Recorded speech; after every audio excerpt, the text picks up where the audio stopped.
No deputations, no petitions, which brings us to item 7. Peter Ryan, Key Organisational Performance Report.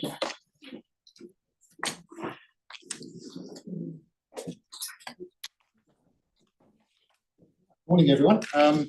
This is the wrap up for the year gone by. I'll take a lot of the report as read, but I hit a couple of highlights. Look, levels of service are up on recent years.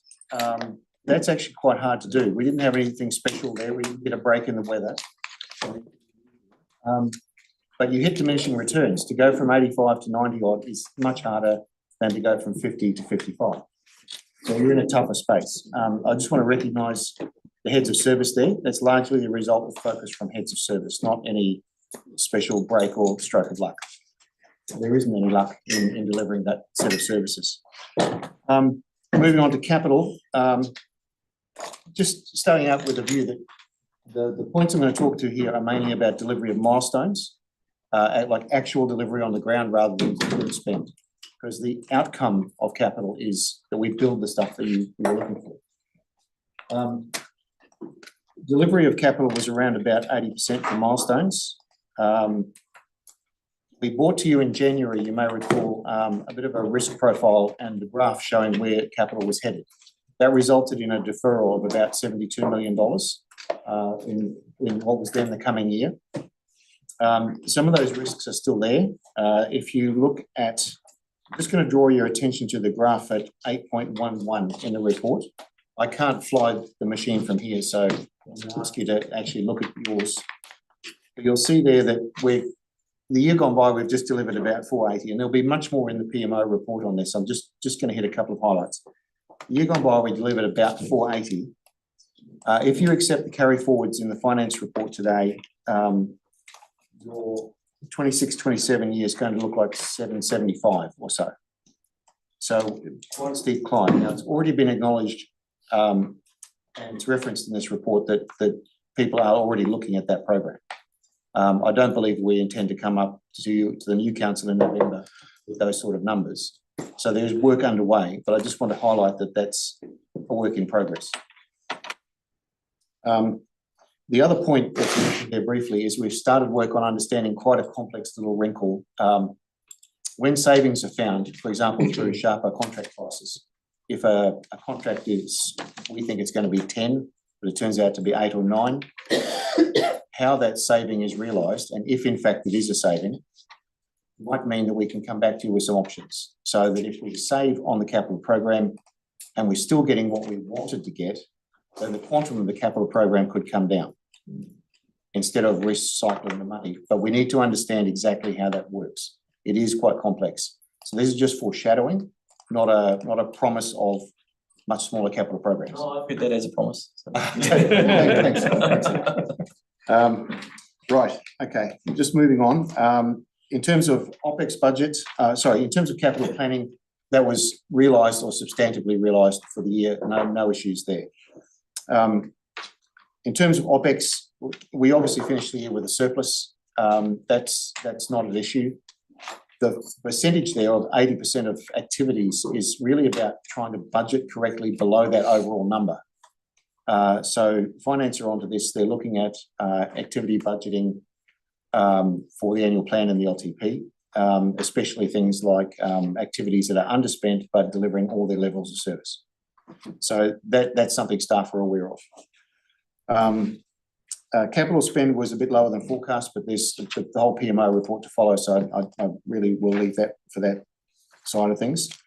The level of service exceptions are there, but they're consistent with pretty much the last 6 months of the year. There's no real surprises there. Nothing went south at the last minute that we didn't see coming. In fact, the forecasts for the year were absolutely almost boringly consistent. We haven't had any late volatility. So I believe the staff are actually doing a really good job in telling you where things are going to land, because they landed exactly where they said they would.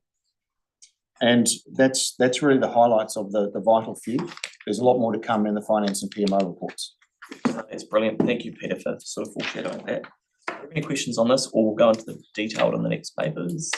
Yanni? I mean, it's a very specific question around the backflow prevention devices. So just wanted to check, because it's been raised repeatedly. Sorry, I'm looking at page 36.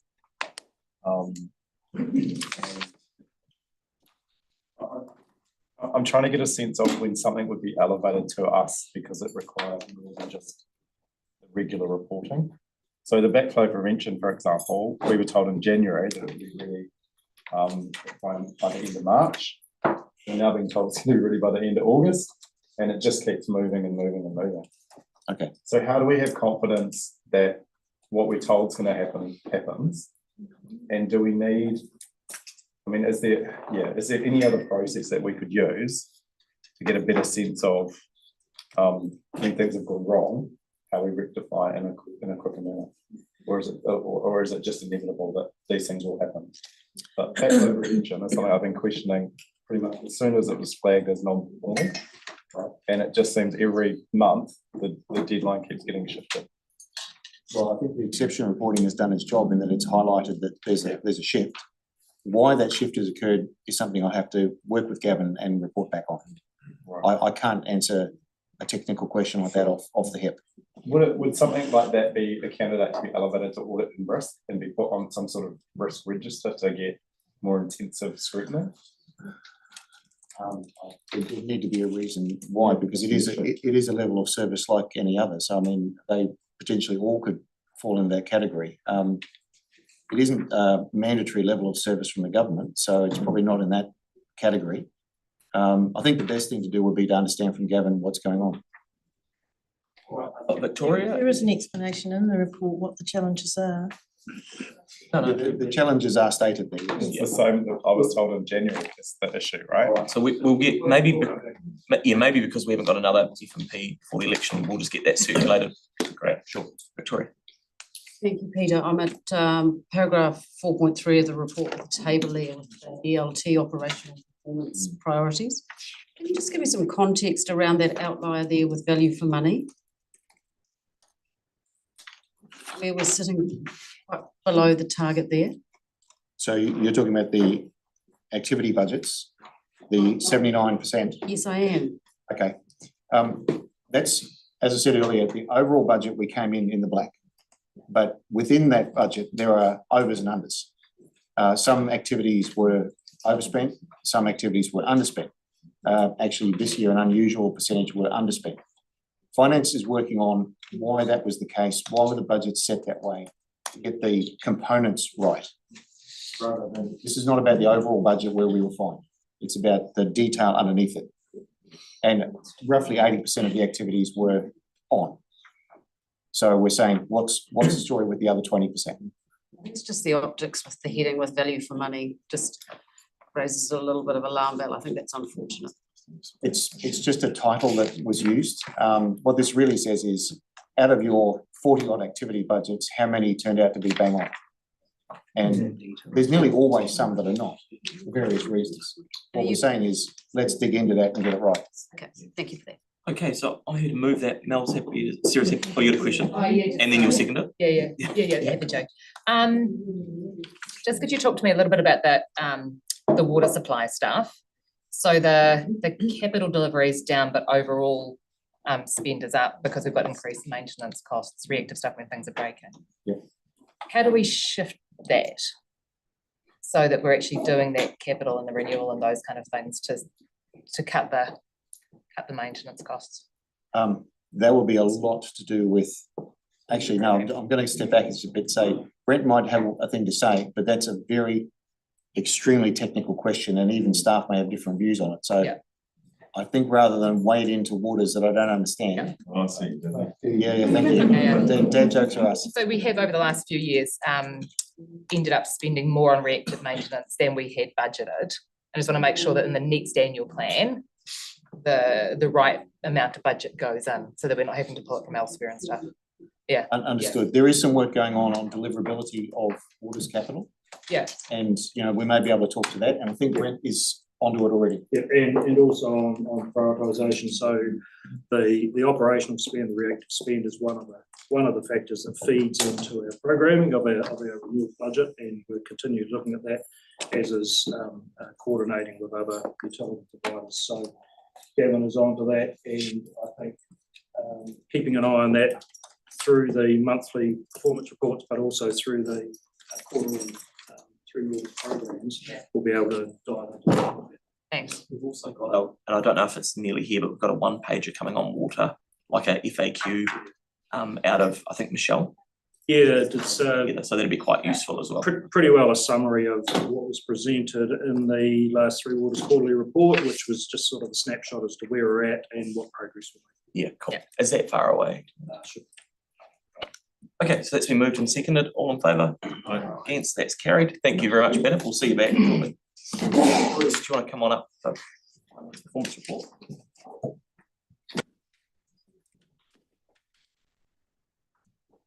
Morning, Mr. Chair, councillors.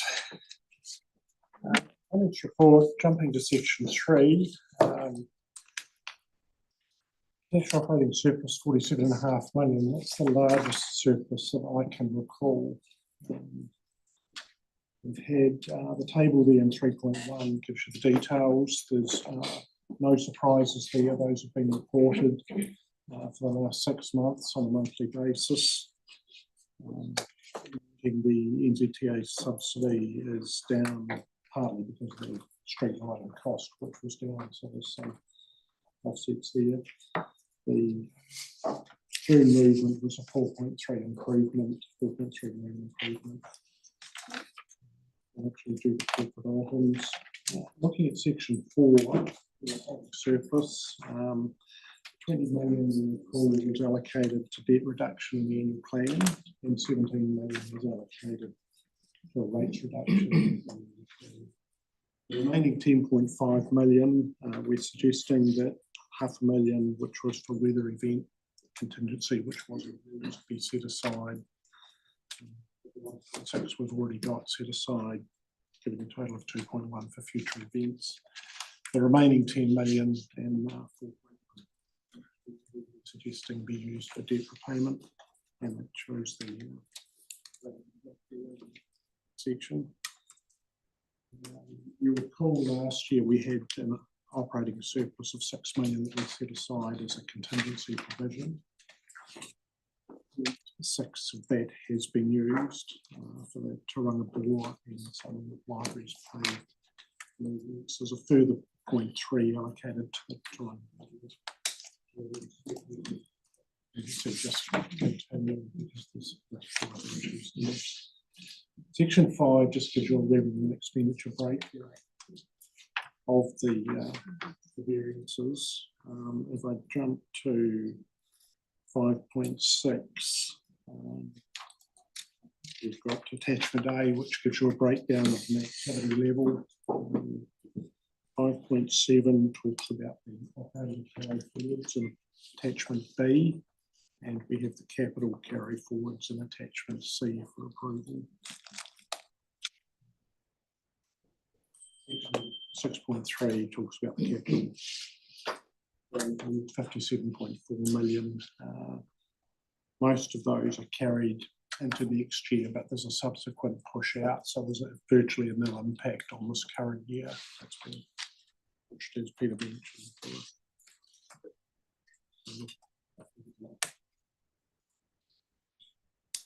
Section 6.4 talks about the weather events that we had in Banks Peninsula, and actually in 6.5 that the unspent capital budget relating to digital be reallocated.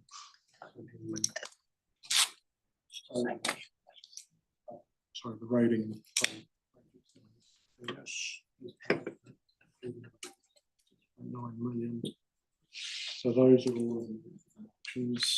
The rest of the report's fairly standard. No issues with Treasury, no issues with arrears collection. With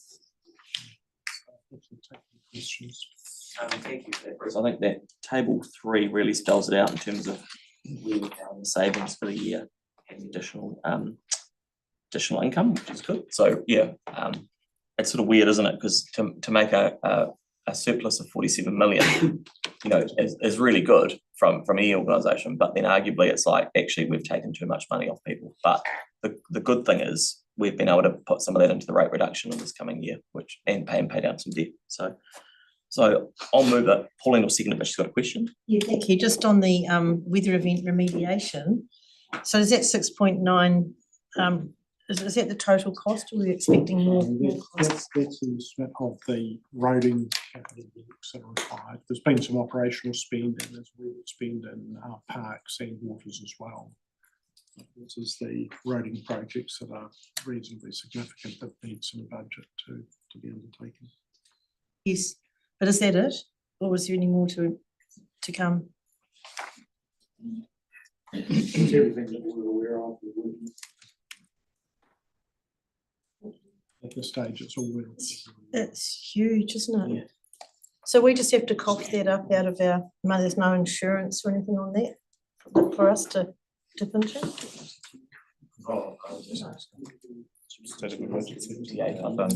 so NZTA funding. Yeah. It's all been accepted as an NZTA weather event, so it is supported with NZTA, so 50%. it's 50%. Okay, and so Items, but they, 2 weather events last year have been accepted in March and May. so when we're putting, I think further back you said we'll be putting a 2.1 aside, so the 1.6 million plus 0.5 of the surplus goes in to make a 2.1 million fund for weather events. Is that enough? Still holding another contingency across the organisation as well. In the headroom, or? No, in there it says we've rolled the contingency of about 4 million forward from the prior year as well. Okay. So we've got a buffer. Right, thank you, that's good. Okay, Yanni's got a question, then we're going to move on. Thanks. So are we going to get a report into the flooding? Like, I always thought we were going to get some sort of report for response and recovery costs. Is this the report? Councillor, that's still to come. We have still going through that report. There's a report today on this road. There's repairs to that, so it will still come back to you. We'll may try and get that through a workshop and go through the just through the lessons in that report. Just the touring of bore, I see we're carrying forward about 6 million or 5 million. Are we going to get an update on what's happening? Yeah, this is 415. I think Lee might have an answer. Through you, Mr. Chair, that was a general contingency of which the Tūranga Ball was part of, not the total. Oh, okay. Yeah. So do we know what the cost is around that to us? I think that's something they'll need to come back. Yeah, I'd want to, I have had, through you, Mr. Chair, I had some figures, but I'd want to confirm them before I put them out. And we So can we'll come just back on Take that that. as an action. Yep.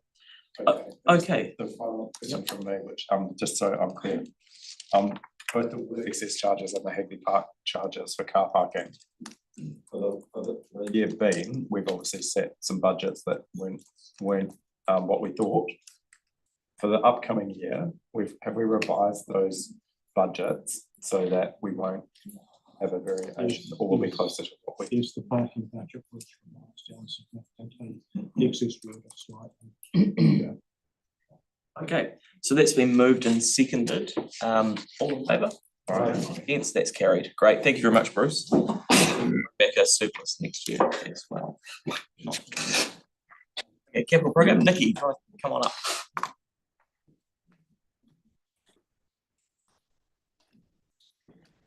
Good morning. First of all, if you can't hear me, please raise your hand and I'll have my voice. And secondly, my buddy in crime, Paul, isn't here at the moment, so I'm a little bit worried as he's never late for anything. Timing is everything. We won't call that late. Yeah. He's here on time. So I want to go over a couple of things today. So obviously the overall capital program performance. I want to talk about deliverability and the forecast review. Key challenges and actions underway, and also looking forward into FY26. So taking the paper as read, I'll give a summarised wrap-up of the FY25 capital delivery. Across the year, we delivered 680.2 million, which is 91% of the budget. Te Kaha is tracking extremely well to program to budget, with just under 200 million delivered this year alone. Excluding Te Kaha, CCC capital spend was 480.3, which is 87% of the budget. It's just under $2 million a day, every day across the working year. 52% of the total spend was concentrated across 20 major projects, including the Court Theatre, which opened in May. Deliverability in Three Waters included over 50 kilometres of renewals, and Transport resurfaced 138 kilometres of road, which is 20 kilometres more than last year. To summarise the forecast accuracy, the PMO forecast, as you know, was 510 for most of the year and then ended up at 500 million. The project management, which is the bottom-up forecast, opened at 550.6 with a final forecast at 462 million. Actual spend was 480.3. Forecasting remains a key challenge, with the over-optimisation at the start of the year and then dropping in Q3 and Q4, particularly in Parks, Transport and Three Waters. So doing the analysis on that to understand the key challenges behind. So in the forecasting paper that you received that was part of this capital report, we've tried to give you all the detail and analysis to support you with what we've been doing to work through all of that. Several projects couldn't proceed until the preferred delivery approach or option was formally confirmed. So, for example, Transport, some projects were paused while awaiting agreement on route section or staging, particularly where external partners, Kiwi Rail, NZTA were involved. Three Waters projects could have been held from pending confirmation of treatment or network solutions. Other delays were in planning approvals or strategic alignment affecting community facility and property programs. And when we've gone through these challenges to give you in that forecasting paper, we've given the approximate impact of these as well. So, for example, these were about $20 million in forecast rephasing. Other key challenges for us this year were developer timing uncertainty, pre-construction delays, consenting and interdependencies. They were all grouped together. So the actions underway. So we're always continuously trying to strengthen our FY26 forecasting and project capabilities, and that's the focus. Our aim is to improve efficiencies while ensuring our capital program is both realistic and deliverable. And to achieve this, we've embedded, and all these new actions are currently underway. So we've put in place, as you know, we do community of practice sessions. We did approximately 5 forecasting sessions with team leaders, project managers and the project community. And as you know, actively the advisors day-to-day meet up with different people and projects and talk through that forecasting to have that really intimate lens. We've implemented project health checks, so the PMO advisors sit down and go through those projects that may have a slight risk to ensure that we can turn the ship before the end of the road or the end of the water. And that's all in regards to assess forecast realism while, schedule confidence and delivery maturity and making sure that we can support the project managers where they need to be supported. We've also got tailored training pathways. So there's over 60 supporting competency videos in regards to the project management competencies. So everything from initiation and scope management, planning and scheduling, financial management, risk management, quality management, all of the key core competencies for project managers to ensure that they're using our systems as they should be, but they've got that uplifting capability and that support. Because not everybody knows everything in a situation. We've got cross-program coordination forums. So these have been initiated. We're at that pre-initiate focus to ensure that that collaboration is happening, to improve visibility of interdependencies, avoid delivery clashes and support better planning across portfolios. And we've got proof of program sessions. So they've already been running, but we've got them across more of our activities, where the advisor really challenges the programs, and there's structured to give program confidence and test the delivery sequencing again. So there's a lot of things in place. Looking forward to the FY26 year, our delivery is strong. So for August, we have 294 projects valued at 234.3 million actively in construction, and that's approximately 42% of our capital budget. And our pipeline's maturing, so we've got 144 projects, which is 14%. They're actually in the planning phase, and that versus last year where we had 92 projects. So our momentum is really gaining at this time of the year. We're off to a strong start. That concludes the update. If you've got some questions. Thank you for that. I've got two questions, Victoria, then Tyrone, and then Yanni. So the three. Thank you very much for that extensive work that you've done on the forecasting review. It's really helpful, and it helps us with our understanding of the challenges and identifying them, spelling them out for us, and coming up with a list of mitigations. The issue for me is the mitigations look good in theory, but I wonder where then the reality check is in terms of what we can and can't control. And so the question I have is, when you recognise that we cannot achieve 100% accuracy, what's an acceptable level of forecast margin or error for us for an organisation of our size and nature? And how far off are we from that? And are we making a mountain out of a mole? Well, I mean, one answer is I mean, our forecast was within 4 to 6% the whole year. So the PMO forecast from top down, we were within about 5% the whole year. So we were saying all year it was somewhere around about 500. We came in at 480, but that's still within 4% of the actual number. So I think from that, we're better. What we need to better align is the PM forecasting. So that was much more variable, and we started out with a much higher level. This year, we're much more, to date, we're much more aligned. In fact, we're very aligned right now for the last 2 months. So we're much more aligned in that space at the moment. So recognising that you are more aligned already, how much more work do you think there is to do then? I think it's constant. I don't think we ever need to stop. Forecasting is art and science, and we need to be looking at it the whole time. It's a constant. Tyrone, and then Yanni. Thank you, and Victoria, as I would expect. So that's most of the things I want to ask, but I'll just add, so in the annual plan, there was a resolution just about looking at the deliverability in 26-27. So looking ahead, and I might be a little bit early to say this, but do you anticipate that the overall capital program, excluding Te Kaha, will be roughly similar to this year's budget or higher? Well, probably a little bit higher, but it will be similar. Yeah, in the rounds of what we've been delivering. And given that 2 months into the thing, we're already tracking quite a bit below the budget. So, I mean, we think it will be something similar to what we've been delivering. So somewhere around about the 500 odd million dollar mark, but recognising that some projects do need to be done. So we need to look at how we achieve some of those things. But yeah, somewhere around the 500 million dollar mark, excluding Te Kaha. Right. So the capital program, the budget for the capital program in the 26-27 annual plan will be somewhere around the $100 million. Right. Okay, cool. Yanni, and then we'll...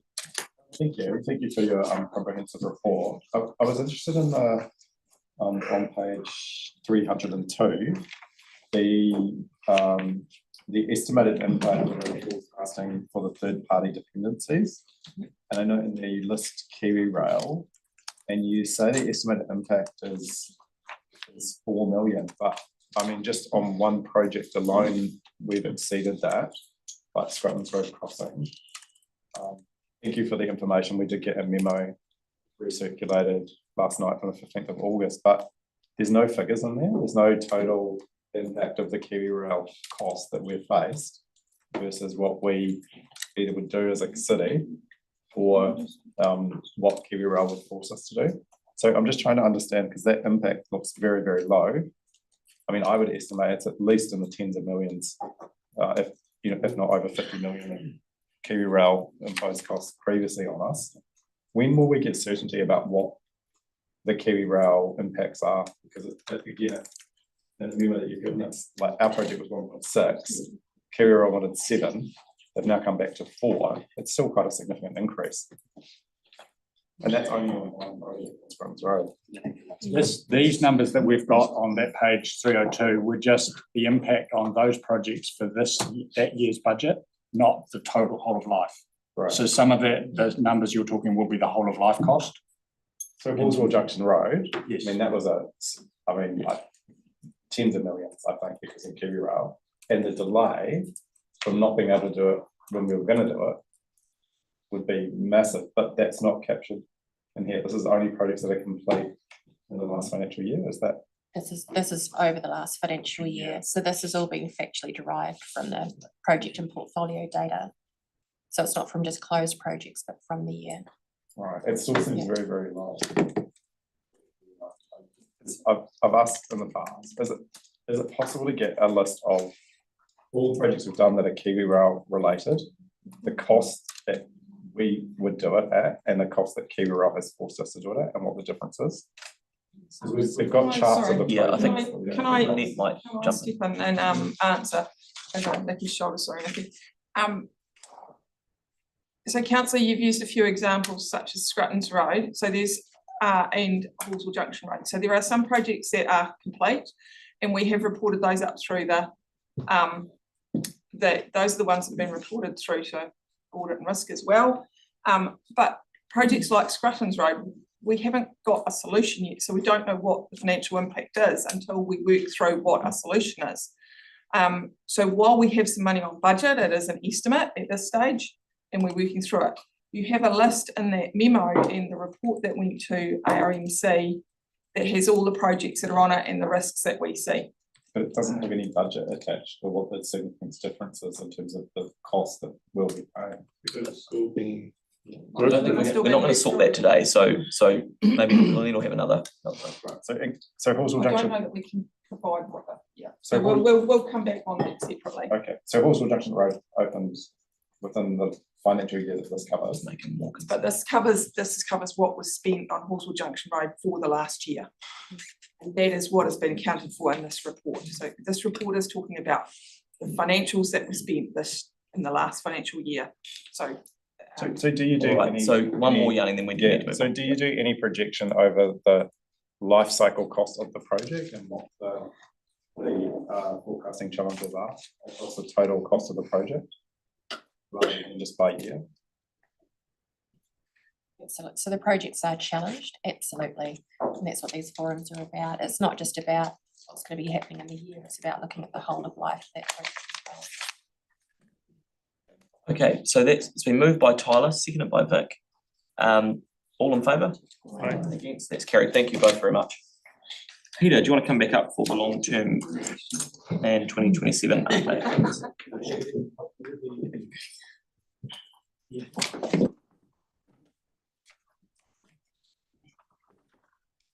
Back again. Right, look, this is just a very early paper, and I'll just summarise some of the high points. Obviously, the draft LTP is around February of 27, but the build is next year, and next year is not that far away.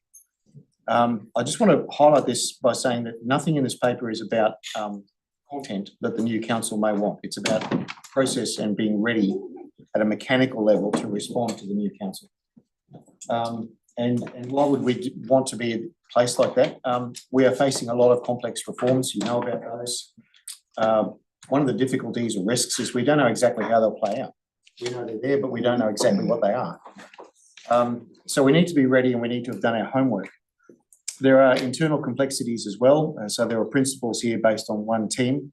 If we're divided, we will fail an LTP, and an LTP is viewed by central government as a fundamental test of competence. So given the scrutiny involved, we really need to be on top of this. There's a resolution in the report based on the agenda setting meeting. Again, while no one can preempt what the new council will do, it is prudent to be ready around a scenario that deals with a rates cap. we don't want to start thinking about that in November, because it will be difficult to do. There are, well, frankly, the stages of grief to work through around anger, denial, etc., etc. And we need to be at acceptance by about early December. You can't jump straight to acceptance. Is the point. So I am, but so just for context, Peter, that's so when you said it's agenda setting, just so everyone's aware, it's 0.4, which is just we've talked about the need to start the work so that it can get, you know, whatever council looks like, there's the work done so that it can make decisions. So there are options for you to consider, or the new council to consider, around how we would respond to a rates cap. The government has signalled an announcement before the end of this calendar year, so we don't know what it is, but we do know that it's definitely something in the pipeline. The options will be complex. There's no way that BAU plus inflation will get us to that point. We'll be checking in because of the risks. It's within the terms of reference of ARMC. We'll be checking in with them at their next meeting and working on a report back to the new council in, I assume, early November. And there are three things that we need to do there. One is assure the new council that we're fit for purpose in terms of the new reforms, that we've dealt with any internal coordination risks, and we've got options that would address a rates cap, or at least come very close to it, given that we don't know what it actually is. So in short, we're onto it early. There's work to do. We'll keep you and ARMC posted, and the new council, I should say, posted on readiness. So that's what this paper is basically about. That's really useful, Peter. I guess the risk is obviously we finish, this is the last finance performance meeting for the term. We then effectively don't start these back till probably November. It makes sense while we're all out with our billboards, you guys being able to do that work so that we won't know what it looks like until after then, but it's really important that we have that so that the council can be inducted and up to speed. So I really appreciate this, and I really like the idea of the single delivery unit. So I mean, I think these LTPs have got better, but I think it's really important that when the council as the the governing body of the city provide feedback, that it's channeled through. I almost think of it like, and we've talked about this, I always think about it like government and treasury. So effectively, we're the government, you're the treasury, and we effectively say, this is what we need to come up with, go away and come at it. But there's no use us having 10 different departments coming at us. It all needs to be funneled through. So I'm really pleased that it's come through ELT as well, that everyone's on the same page, because we would be setting ourselves up to fail if we didn't do that. So I appreciate your work. So I've got Sarah, then Victoria, then Kelly, then Yanni, and then we'll move on. Thanks so much for this. It's really good to be looking at this earlier. I was just thinking in the that number 2, note in developing a next long-term plan would be important too. And the other thing is that we've talked about just after the last one, was looking at the timeframes and how it overlaps with external processes such as the GPS on transport and funding mechanisms and those kind of things, and how that impacted our ability to make amendments. And so something around that, and whether we can have more conversations with Whakakotahi around the timing of that, the implications of it, but also what we do at our end, and the timing of when we might do things to avoid that happening again. But just so that it doesn't happen again. It's a really good point, because last time, you remember, the NZTA confirmation was at basically the worst possible timing for our central government is not overly concerned with our timelines, but I take your point there. The one overlap that is worth highlighting very briefly is that we'll be doing an annual plan at the same time as we start thinking around the LTP. So there's some initial thinking going into the induction, and then a workshop for the new council on where they want to weight their focus, because it's possible that they may wish to do a relatively simple annual plan and focus on the LTP or not. But having that conversation early is worthwhile because of the overlap. Yeah, thanks. Victoria, then Kelly, then Yanni, and the Mayor's going to move it. I'm happy to see it, or Mark's happy to second it. Thank you for touching on that issue with the conflict with the AP and the long-term plan, because we run the risk of duplication. I understand that. Thank you for that. I noted thanks. You recognise the risks around audit at paragraph 3.10. And I see at 3.12, you're using some quite strong language about you're developing a framework that's going to eliminate these recurring risks. Can we really eliminate it, or is this more realistically we're mitigating where we can? Or are you confident that we can eliminate it? Because that seems a strong statement to me. Well, that's the stress on looking ahead and one thing, because those risks start to go away if we're all on the same page. They come about when lots of people want different things from the same LTP. And that is a natural human thing. Lots of people are advocates for what they do. They want to do well at what they do, but it means that the process is pulled in lots of directions. If we can look at that early and get on top of that, as Sam said, one source of truth, one process, then we have actually gone a long way towards getting around those issues that already highlighted. Thank you for that. The next question I've got is around at paragraph 4.22. You talk about the need for strong governance and planning structures, but more importantly, as well as strategic and policy capability. Have we got that resource capability presently, or do we need to be looking at that? I think we do. I've got confidence in the strategy team who are looking at the reports and ELT. I think we do. It's not really a risk around understanding what those reforms mean so much as a coordinated response. So again, everybody on the same page rather than some here, some there. Okay. And then Yanni, and then I just had one. oh, you've got one. Yeah, I do. Yeah, we did a piece of work, or staff did a piece of work not that long ago before we finalised the last annual plan around looking at identifying where future savings could be made. And you came to us with a really long list, and we recognised that there was some possibility within that. Where has that piece of work got to? And is that something that can be worked on whilst we're waiting for the reforms to land? There was a bit of a sense check around the room around it. We identified that there were savings to be made, but now was not the time to be looking at those for that annual plan. Where's that piece of work got to?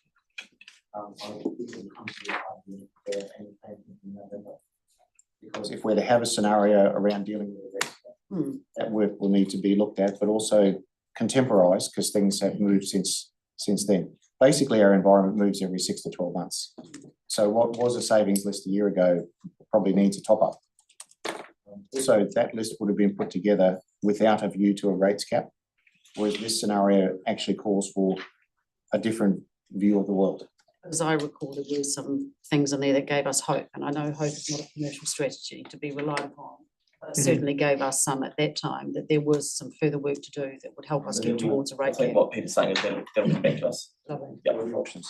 Okay, Kelly and then Yanni. And I'm good now. You good? Yeah. Yanni, and then we'll. Thank you. I had 2 questions. The first was having transparency around this is really important, and I just commend 5.11 where it says that the full suite of LTP documentation will be transparent to mayor, councillors and the community through the life that. So that's really good. The use of the online tool has been problematic in many ways. I mean, some good information, but the physical document, the CPMS sheets, for example, which used to be an Adobe PDF, over 1,000 page, maybe 1,500, but you could search easily, you could find details, you could find cross-referencing to other programs that were mentioned. How does that get updated, and how could we, all the community, have access to that? Because that, to me, it's been probably the most. I think rather than answer it now, can we pick that up, Mary? Can we pick that up as part of the induction? Yes, and we're happy to walk through how to use the tool with Councillor Johansson because it's the most accessible and most live, the best information. So we're happy to get somebody to walk through that. I've sat down with staff with that tool on a number of occasions. There's a whole bunch of issues with it. So let's. I'm just trying to think, is there a way that we can present the information, particularly capital programs, in a way that's easy? He's going to come back. So move to your next question. I think your point's been well and truly made. So the next question was, in terms of the conversation around our assets and business cases and investment opportunities, that's currently being done by CCHL, when is that time to come back in terms of informing the LTP? What? Oh, do you mean the port? Well, we know the port, for example, are doing a strategic investment case or business case around some options for No. greater investment. Back to even CCHL. I mean, Brian, unless I've missed the briefings with Ben and they've been really clear. So I'm just trying to, like, because remember what happened last time? We, just, there was some work done, a decision made, then a sort of halfway through the process, there was a decision of council not to proceed. And it didn't really align. There was time pressure because of the annual plan and the LTP.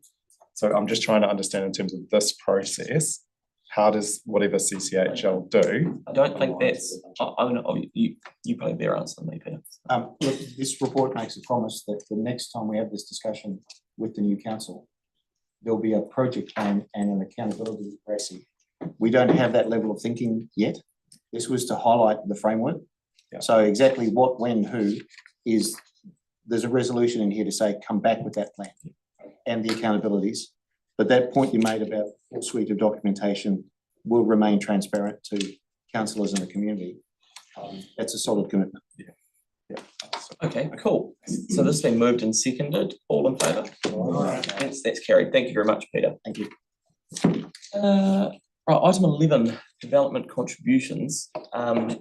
So I can give you the layout on the screen.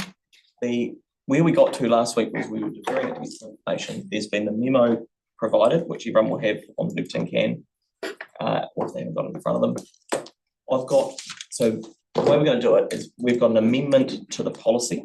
So we'll see whether the amendment passes, and if that's the case, that sits in the policy, and then we'll vote on adopting the policy. So the only thing that's worth noting is the staff advice came back and made it clear around the 4 avenues. So the mover and seconder, being Aaron and I, to the amendment, have made it specific to the 4 avenues. And so the team will be here to answer questions, and then we will vote on the amendment. Then that pass or fails, that'll get included in the policy, and then we'll vote on the policy. But there'll be, contact. So How many debates? we'll just do one. Yeah. We'll just do one, and then it'll be, then it's yeah, we've got a big agenda. So everyone's had a chance to look at the memo that's come through. Is there anything you want to add at the beginning, Alan? No, you're happy to take questions. So does anyone have any questions? And then I can talk through the voting mechanism. I might need Sam and David's help. Yeah, so Mel, then Tyler. Yep. I asked this question yesterday and you sent through, and I think it's been answered here before, but about extending the demand credits to 20 years and what the effect of that would both be financially on council. Could you just explain that again? So we, as part of the work we did on the rebate scheme, we worked out the value of Central City, which is 30 million. We haven't done it for the entire district because this amendment would extend the life of credits for the entire district, but we have estimated those to be $40 million. And then for the purposes of providing financial advice, we have assumed that those credits will be used over the next 5 years. There's no way to tell how those credits will be utilised, but that is the basis of that financial advice. There was a memo circulated ahead of last meeting with that financial advice that shows the rates impact, that is essentially the revenue foregone for extending the life of credits. Tyler, then Sarah. Yeah, Tyler, then Sarah. Yep. I don't answer my question. It's good. Okay. Sarah, and then Aaron. Thanks. And we talked about just the Central City portion of that last time, and that because development contributions only came in relatively recently, there weren't any buildings in the Central City that would have previously paid DCs that would then get credits, if you like, for what things they didn't pay for. Yes, so about the rest of the city now. Existing demand credit clause in the policy does not differentiate between development contribution credits that have been paid for. So that is historic credits or existing demand credits, and then historic credits, which are essentially recognising the demand that has occurred on a site previously. So all sites that would have been subject to the development contribution rebate scheme for the Central City, those credits, they had not paid development contribution credits that then expired. We can't find any examples in the central city of a development that paid credits and then had those credits expire. So accusations of double dipping, for example, don't stack up because we haven't had any evidence that people have paid them in the past and then would be expected to pay them again. But they've been using, oh, sorry, you go. Yeah. So with the rest of the city though, because this is broader than just the central city, do we know if there's any sites? I mean, there might be, we haven't come across that. Yeah. But it's definitely possible. We haven't done that work. So just on that last point, Ellen, and I won't take up much time, I appreciate you've had this come back to us like 10 times. Just on that point around not paying DCs though, and the original point, is it fair to say that those properties were using the infrastructure? The infrastructure that existed at the time, obviously development contributions are for growth infrastructure, so making the pipes bigger and additional demand. Absolutely, yeah, no, really good. Okay, Aaron, and then so, two questions, one's a good, because that's a good lead in. So prior to DCs, how was infrastructure paid for? So through rates, so did any of those sites that would be effective not pay rates? Because in the deputations, that was the accusation that those sites had all paid rates for that infrastructure, because that was our model we used. And so they paid for it. So then my question would be, on the legal advice that we're on good ground, yet the people doing the deputation said we're not, does that legal advice have insurance? Does it? They can answer that in confidential session. And then the other one is on the so none of them didn't pay rates for the infrastructure. I can they use. Right, government building or a church. Along those lines, there would probably be some other exceptions, but we don't have that to hand. Okay, that's good. I'll leave it there for now. I've got Yanni, and then I think we'll just. Cool, thank you. I just want to be clear that I understand the financials. If we adopt the 30% central city development contribution cap, we are looking at a loss of revenue of $55 million. That's by 2034. Okay. It'd be a loss on the updated policy, the 2025 policy. Yeah. And so in the advice that I had around the need to consult as part of an annual plan, I was told we don't think we'll be able to resolve a larger rebate scheme loss and development contributions revenue. If a larger rebate scheme is adopted or changes are made to life of credits, this will be addressed as part of the development contributions revenue projections in the annual plan. Does that mean, like, for the 55 million, we would need to specifically consult in the draft annual plan to effectively allocate that sort of budget? We would have to include it in the annual plan budgets that went out for consultation. Whether we had to specifically consult on that item, I'm not sure. But it would have to be included within the annual plan budget. So even if the decision was made today, we couldn't legally until we basically got the annual plan agreed, consulted on the community with the 55 million. Yes, you can make this decision today. This is specific to the policy, but any policy decisions you make, because development contributions is revenue, the finance team, when they are doing the next set of budgets, will project DC revenue and account for things like an extended life of credits or a cap on charges in the central city or wherever else. I'm just trying to understand during the annual plan, like, I've put forward amendments before for like $50,000 for the general letter order, for whatever reason. This team can't answer questions. There's $55 million that we've been asked to consider making funding provision for today without going through an annual plan. I wonder if Bede, I'm just trying to get that in my head. Yeah. So Yanni, stop. Bede.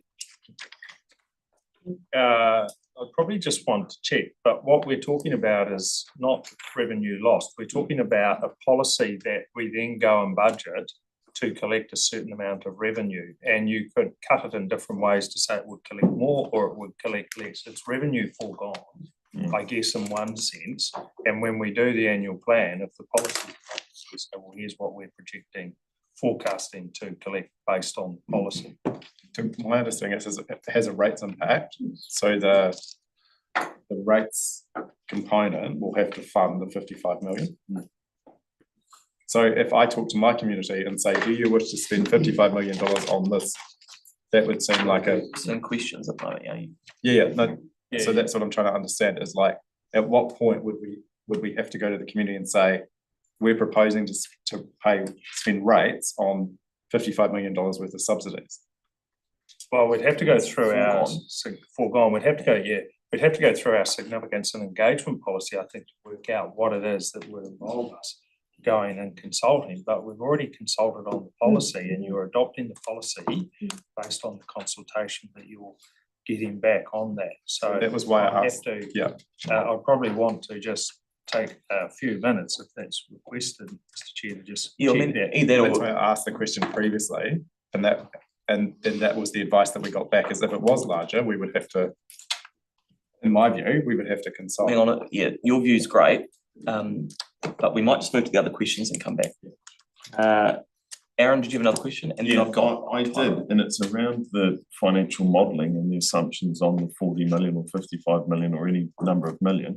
Have we modelled the opposite of what it looks like if the policy change means that none of those sites develop, what that looks like? Because that number that Yanni's using sounds like it assumes all of the sites develop and all of them pay DCs. But some of the people doing deputations said that there's a trigger point where you just don't do it. And so we sit on gravel sites in town that don't have a rate. So have we done that financial modelling? We haven't, because it's difficult to do that modelling. We don't know when people will develop and what they will develop. And so how do we come up with the number to start with? It's a worst case scenario. So that's saying the city's really successful and then there's going to be a lot of high rate payers coming in, right? It's unlikely to meet that full extent. Yeah, and making that policy change means it could happen, and therefore that would be a lot of budget for it. Right, so if the city suddenly booms and becomes really successful, that would be the. But okay, so then that's that rating impact of the foregone DCs, but what's the rating impact of the increased rates? Is that what, does one offset the other over so many years or not? It never catches up. And is that number a never catch up number? We haven't modelled that, but there is obviously an increase in rates revenue if sites are developed. So then how can we use numbers if we haven't modelled? I mean, because you can't say, oh, it's going to cost me this to set this up. But I'm not worried about the income it's suddenly going to make me. Get extra revenue. Well, a gravel pit rates versus 8-storey building rates are different. Yeah, but we don't get the extra revenue. We set what rates are going to be, get spread between more people at different rates, as opposed to getting more revenue. We do get extra revenue. That's the growth modelling that comes in. Only 1 year. Yeah. Every year. You only get it every year, but it's the growth model that's baked in every year. So, you know, and we did it at the last annual plan. We did the draft, and then at the very end, we had updated modelling. Yeah. So it's additional to the pot. Yeah. But it's how you spread it. Well, it spreads. Yeah. And well, that's the same as how you spread this if you have foregone income. That spreads over the ratepayers, but the extra income. So let's go. Sorry, I didn't help that. Let's go to finish questions, and then we can debate when we debate. Well, the question is, have we modelled? It doesn't sound like it. Is the yeah. To be fair, I've only. I asked questions last week, so it's probably updated. And we were actually, Bede and I were talking about earlier, you know, if you think about some of the other stuff we've had come through, we were talking about like the need for an economist in the city. This would be case in point where it models the sensitivity around increasing them and the impacts that has. And it's not a criticism. You guys have done a great job. But yeah. Okay. So Tyler, you got a question? Yeah, I just wanted to ask about the Hueys. I just wanted to gain a larger perspective on the rates impact. Ratepayers paying for developments in comparison to developers paying for development. So in 3.6, you've got the table here, which is the rates increase period between 2026 and 2027 to 2033, 34. And from what John was saying, just to be clear, that it's a worst case scenario to develop all of the city, and the return could be $55 million, or the impact if we charge 30% development contribution cap will be at 0.32% of rates. Yes, those are different. So the memo that was relates to the cap on charges. Yes. And then the extending the life of credits as an additional rating impact, because they're both kind of concessions, I suppose, you would make in the policy. So when we talk about revenue foregone, it's the cost for council to deliver growth infrastructure actually collect, and any difference is revenue foregone. Yep. So if you extend the life of credits or you cap charges, that's kind of to your revenue. So is there a collated number on revenue foregone with that 20-year credit rebate and also? On both of those, but we haven't combined them. Okay. One question from Phil and then from Matt. Just a question on when we're forgoing the DCs, say there was a building in town that was 1 story high, right? And it had, I'll say 5 DC credits on it, okay?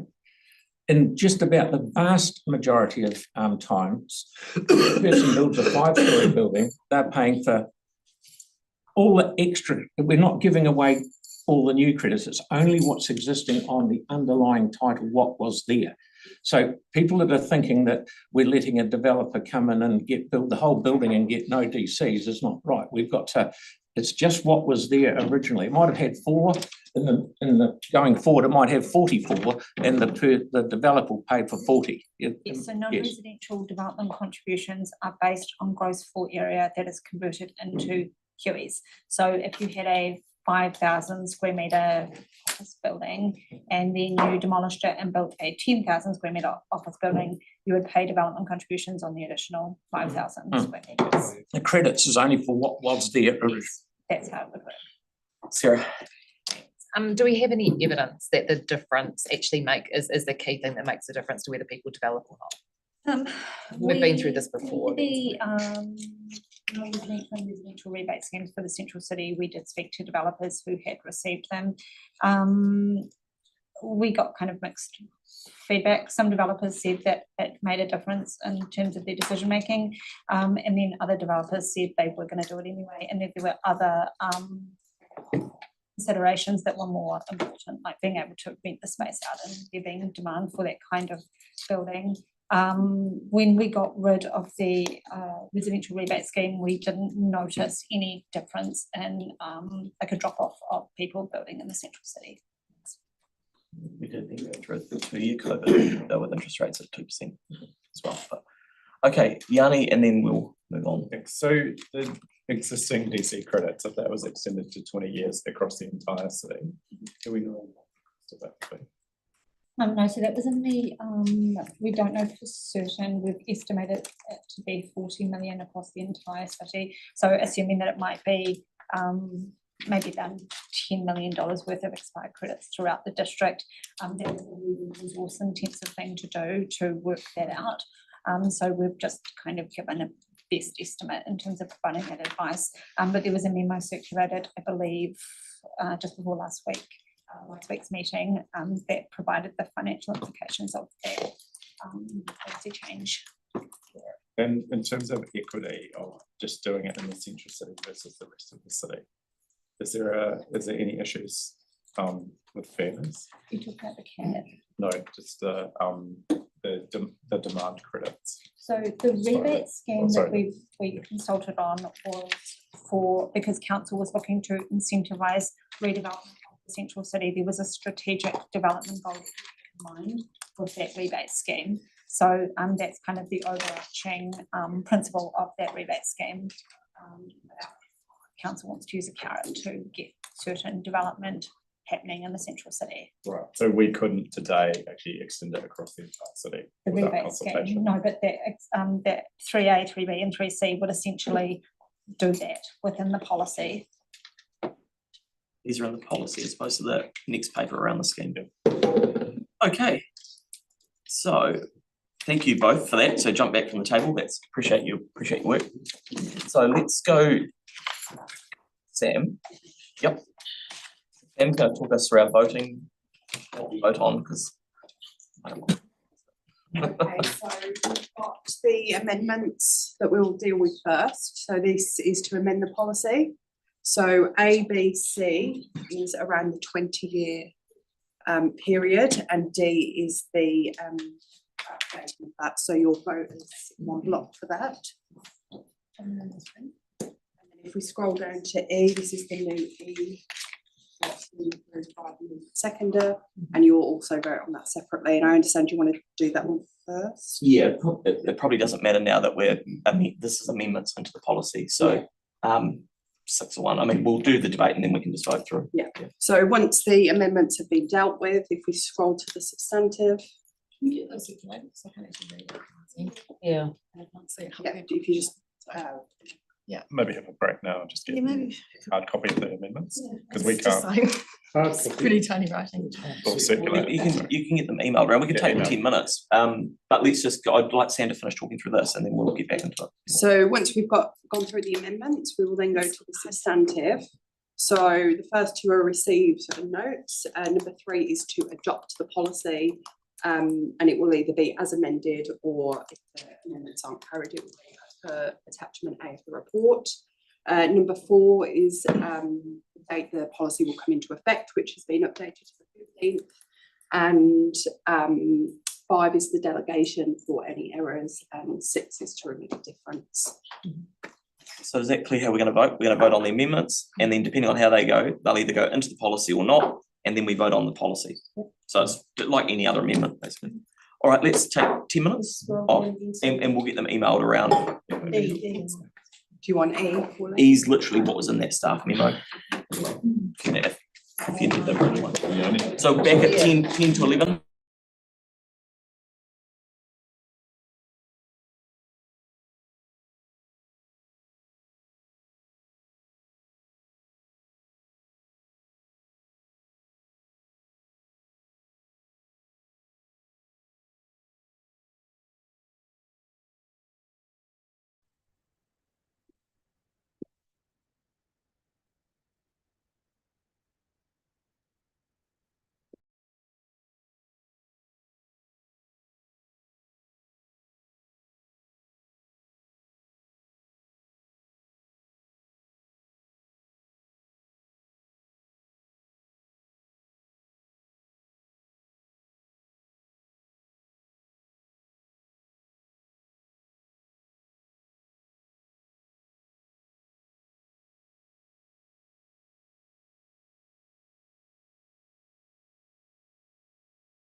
So let's get back online.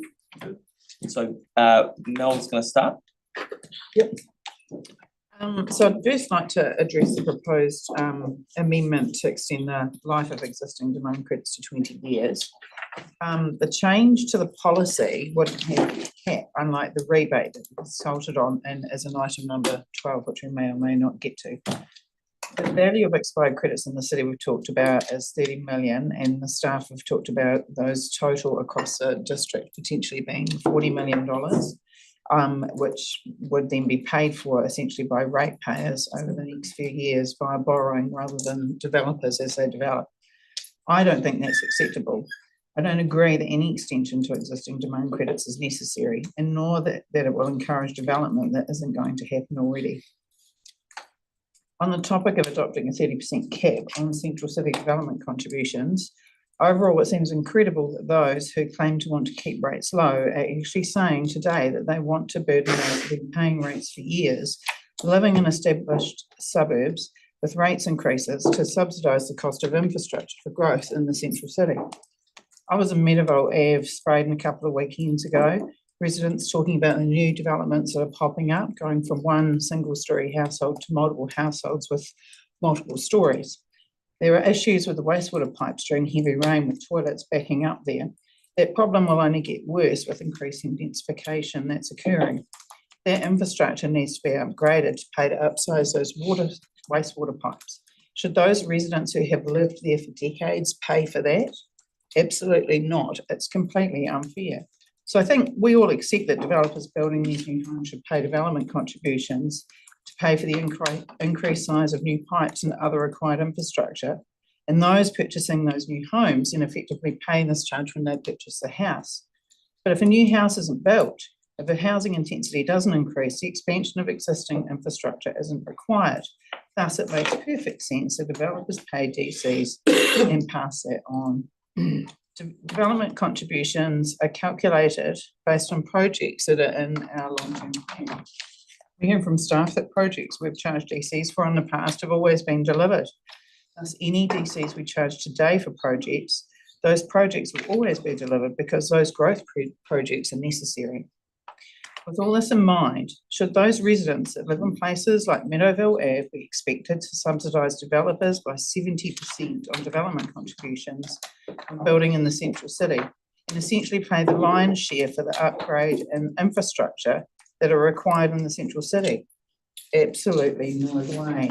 Should ratepayers across the city be burdened with rates increase of up to 0.05% each year in order to make up for the foregone revenue from DCs not paid for by developers and new homeowners in the central city? I certainly think ratepayers would not agree to that. In fact, they told us so during the consultation on this, requesting that DCs were correctly set to avoid additional rates increases. To put the cost of growth onto existing ratepayers is absolutely the wrong thing to do.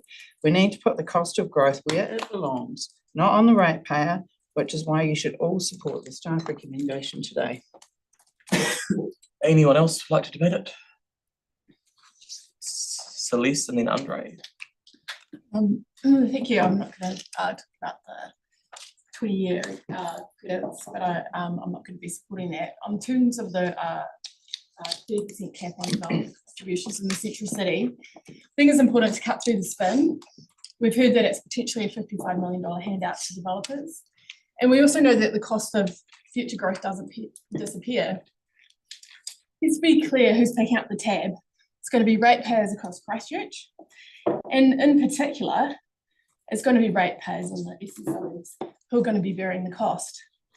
This is because people in the east are already struggling with ongoing costs. It's people that are already living in cars and trying to manage the cost of living expenses. They're the ones who will be asked to pay more in rates alongside other residents who can afford to pay them, so someone can build a new apartment block in Central City. That's not fair. Those residents won't be moving into these apartments anytime soon. which will end up as Airbnbs by developers benefiting from the long impact of other subsidies, such as the stadium. They probably won't be able to stay in the central city or benefit from visits to the stadium, but they'll be footing the bill. We've always said growth should pay for growth. This turns that on its head. Developers still get to use our roads, our pipes, our roads, our stormwater systems, but they don't pay their fair share. Instead, ordinary people carry the cost. This isn't equitable, it's not fair, and it's certainly not good governance. It's a subsidy from the central city borne by the rest of the city. I can't support that, and I don't think our community will either. Who else? Andre, oh, sorry, Andre. Yeah, thank you. I want to push back against the idea that subsidising growth is a new concept as proposed today here with these amendments. Ratepayers have been doing it for years and years and years, particularly with greenfield developments. So I can show you multiple examples of very munted roads throughout once rural areas of Hillsville that had to be fixed up and repaired. And that's as a result of growth, and it's a result of new developments. But then those repairs and resurfacing were more than 90% funded through rates, not DCs. I believe this policy needed to be remodelled earlier in the process. We chose not to do that. I was the only councillor to vote against the draft policy. The policy, as I see it, will continue to ensure that ratepayers are subsidising growth unfairly. The policy that's potentially about to be approved will mean that 2-bedroom infill units throughout our, not just central city, but surrounding suburbs, will pay the same amount towards stormwater infrastructure as a large greenfield development home being built out on flood-prone areas that require a whole lot of infrastructure to not just be built, but then be maintained every year. I don't think that makes sense, and I don't think that's fair at all. Townhouse dwellers should not be subsidising that kind of growth. If we're going to be continually building out and out into flood-prone land, why should townhouse dwellers around the city have to subsidise that cost? They are currently, and they will under this policy for years to come. So no, I don't support that. More greenfield housing does increase the rating burden with more things to service. More infill housing reduces that rating burden. So a policy that we implement should be reflective of that and encourage more building that's going to reduce the rating burden overall for ratepayers. So it sounds like we agree on many things, but I disagree that this policy is going to resolve that. And I disagree that these amendments would be to blame for subsidising growth. I do support the general sentiment of the amendments around the 30%, but the things I'm uncomfortable with is that you'll have a housing development on one side of, say, Bailey Ave paying a third of the DCs as one on the other side of the road. That's the kind of thing I'm uncomfortable with. And also we can't be filling up our city centre with 2-bedroom townhouses. We are going to have to go up, and our policy is going to have to provide incentive for doing that. And I assume that this would not incentivise that. If we fill up our city with 2-story townhouses, the land's going to be gone, there's nowhere left. And then when we grow as a city, you have to build up somewhere, and that will be in the suburbs. We actually want that in the city. So I am uncomfortable with those amendments, and I'm uncomfortable with this policy today. Okay. No? Yeah. Again, I support the staff recommendation. The DC. Oh, hang on, sorry, I've just thought, does anyone else want to debate it before we wrap it up? Mel's closing the debate. You gonna debate it? Yep. Sorry, Mel, you can, yeah. One of the things is that Christchurch is performing very well compared to other cities, and we mustn't lose the momentum that we've got. And if we don't support this amendment, that could stifle the momentum we've got. If we forego, as it's not very, shouldn't say small, it is a neat amount.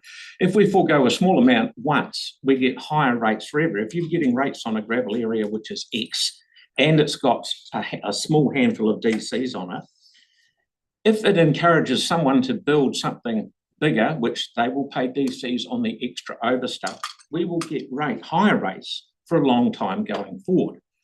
10 years, the 10-year rate rule was brought in before the earthquake. It gave developers at the time time to demolish and rebuild over a period of 10 years. That may have only been 2-3 buildings a year.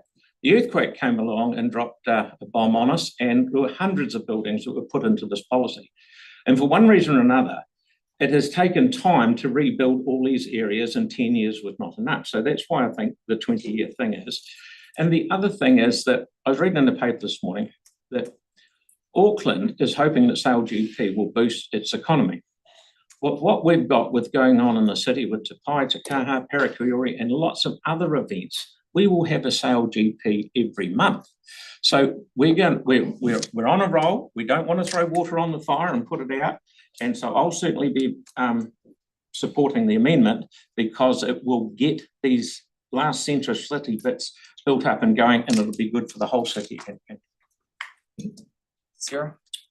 Thanks so much. And then Kelly, and then Aaron. Most of what needs to be said has already been said, and on the whole, I agree with Councillor Coker. And by myself in the opposition of agreeing with Minister Bishop, who also says that the core objective with the new system that they're developing is to create one where growth pays for growth. And let's just remember that while we're doing this policy now, development levies will be coming in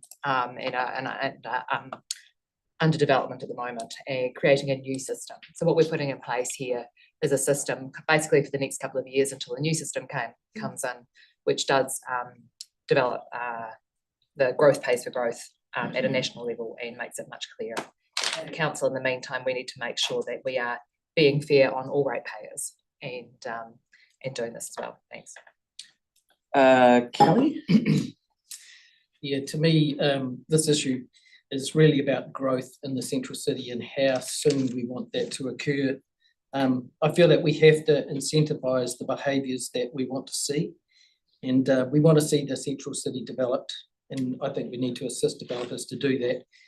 It will eventually be developed. It's not a question of whether it will, it's about the time. And I think if we can incentivise that to happen sooner, then we should support that. So I support the idea of a 30% cap.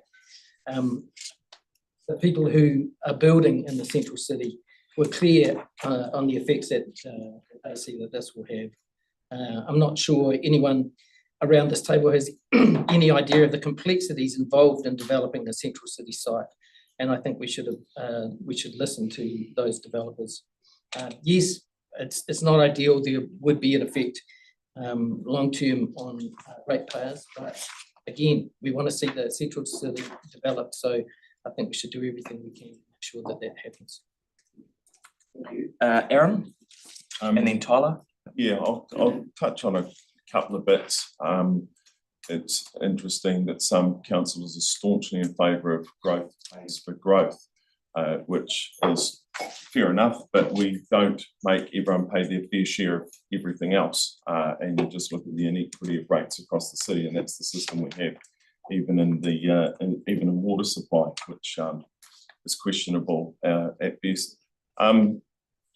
For me, like Phil had pointed it out, and I know most people don't listen at the table, but I'll repeat it because sometimes it helps to boil the cabbage twice, is that if there's a 2-storey building there that has, and it's going to get knocked down and turn into a 10-storey building, the 8 new floors will pay DCs. The 2 existing under this wouldn't. That's not what I would call a handout. It's just being fair, because those pipes that were in the road were already paid for by that building that was there for 20 years, 50 years, 100 years, whatever. The city had collectively already paid for those. So it will be a double dip if we decide to do it that way. But the point that if there was a 2 or a 3-storey building and then it extends, they pay on the extra. And that is what you'd call fair. But the other part would be foregone. But a gravel pit rates versus a 3, 6, 8, 10-storey building is hugely different. And those rates then keep everyone's rates down, like Sarah pointed out earlier, that brings down the rates burden on the rest of the rates payers. It doesn't increase it. In fact, we should possibly not even be making the decision without some clearer financial modelling on the pros and cons. But we don't have that luxury. So we will go ahead and make this decision based on this, but just be really, really clear. It is a double dip, and I do believe that we will hear from people that think it's a double dip as well, who will be severely financially penalised by this. Or it just means that it'll just stay as gravel pits. So when you walk through town and you see the crappy gravel pits full of rubbish and that, don't whinge and complain, just think, yes, I created that. Tyrone? Oh, brilliant. Okay. I too want to talk about the centre of Christchurch, the geographical centre of Christchurch, which is obviously in Bankstown. Look it up. So in terms of what I think is the best outcome for the peninsula, and it's the staff recommendation that will see an increase in DCs for the areas around Littleton, down to Diamond Harbour, and I think that that's really important because the infrastructure is creaking and it's not really built to take the strain, and ratepayers shouldn't have to cover the costs of further clogging up our roads around there. Akaroa is a different case. The staff rec's going to see contributions decrease quite significantly, but that's okay, I think. Contributions there are already the highest in the city by some distance, quite significantly, and they're still going to be the highest.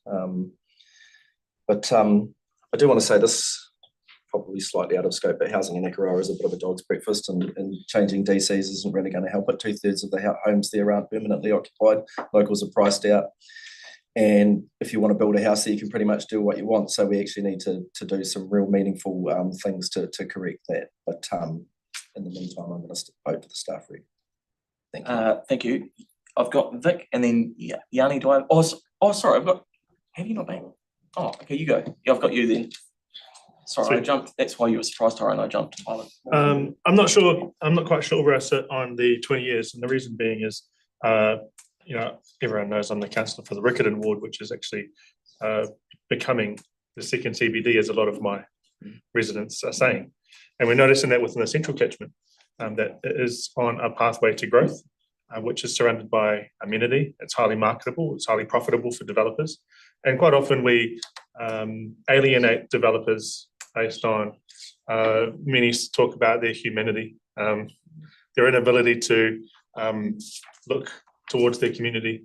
And while that may be the case with some developers, the developers that I've talked to and worked with over the last 3 years, including our ratepayers and residents, have been trying to work closely with council and get those things over the line. The key point here is when we talk about trying to build the CBD up, the incentives aren't within this. The incentives are trying to get rid of the red tape that they see. We notice that the underground works is always quite significant, particularly around earthquake proofing, etc. We notice that the vertical stuff is also very complicated when it includes lifts and other things of the sort. So, from even 6 stories up, it's extremely difficult and not profitable for a developer to actually develop that site. I don't believe this is the lever for us to be able to incentivize developers to build these buildings in the CBD. I actually think the lever would be through consents and making it easier to streamline the process to get them to build those things without having to pay millions of dollars for red tape. Not taking aside the safety that needs to always be in all of these buildings, because we know in 2011 about the buildings that have come down and also have been damaged in the earthquakes. So I'm not quite sure yet on where I sit with the existing demand credits, noting that the red tape has been quite significant for a lot of these major complex builds. However, the other ones around the remissions, I'm pretty clear cut on that. I do want to acknowledge all of the developers and all of the residents for submitting. They have given both, yes, we're going to have a really hard time if you don't give us this remission, or the other ones will say, no, we're still going to build it anyway. And notice that lastly, for developers, it's about profitability for one, which will offset this through this lever, minimally. Marketability, amenity, closeness to amenity, which Riccarton has quite a lot of, including the CBD, and we're seeing developers do that all the time.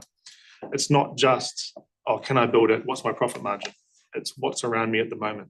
So it might not be now, but it might be not yet. So to conclude, Sam, good job on giving this a go. I'm still back and forth, and I'm looking forward to being Sounds like you're there, persuaded right? otherwise. Okay, and then Mark, and then Yanni, if you want to say anything, then we'll go back to Mel. Thank you very much to David and his team and Alan for the enormous amount of work that has gone into this. It is really complex, and I think you can tell that by the degree to which we've done it to death almost. I think the key is about striking a balance because we can't please everybody. And my voting today will be based on my aspirations for our city. And if you're familiar with the phrase that a rising tide lifts all ships, the same applies to our city.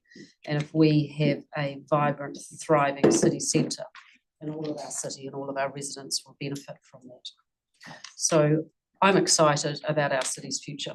I think we are growing in confidence and energy and possibility. And I think that the amendments that have been put up strike a balance, and they represent this opportunity here and now to help shape a vibrant, thriving city. So let's not start it up today. Thank you, Mark, and then Yanni. Thank you. We thrash this one, Beth. I want to set our city up for success. Listen carefully to Councillor Fial's words there that the supposed subsidy is only allowing for the existing credit as a way of recognition. Anything you build in addition gets paid. So the development is paying for the development. And we need to set our city up to continue to be the success that it is, because our city is far above any other city in New Zealand right now. And the last thing we need to do is pull a handbrake on and cause this city to grind to a shuddering halt.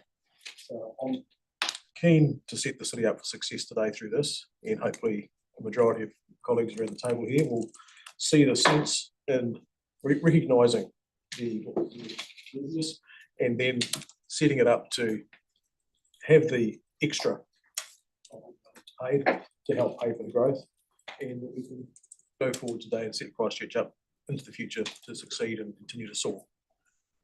Great, thanks, Mark. Yanni? Yeah, thank you.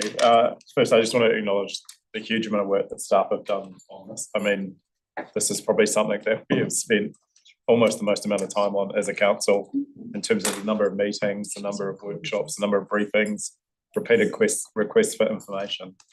So I think to me, there's really two issues. One is the life of the existing demand credits, and the second is the 30% cap.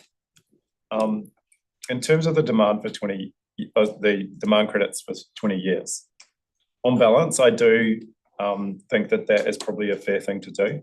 When I reflect on what we've been through as a city with the earthquakes and how frustrating and difficult it was for people dealing with insurance companies, dealing with central government and cordons and all the challenges that people had. And just when we thought as a city we'd come to the, getting close to getting back to some sort of business as usual, recognising we never will be like we were, then we had COVID come in. And that, really had an impact on people's ability to get things done, in my view. So, we are in a unique situation as a city. And I do think there is a justification for a 20-year expiry, recognising that it's, 15 years past the earthquake, but we've had other challenges along the way. And I do think it's fair that it's not just the central city. Actually, it should be across the city. There are brownfield sites in my area that have been knocked down and not being developed post the earthquake that I'm sure the community would love to see things happening on. In terms of the 30% cap, I will not support that. I do think we need to look at different ways of doing planning for growth, but today is really not the day that we have the opportunity to do that. We've asked questions through the process.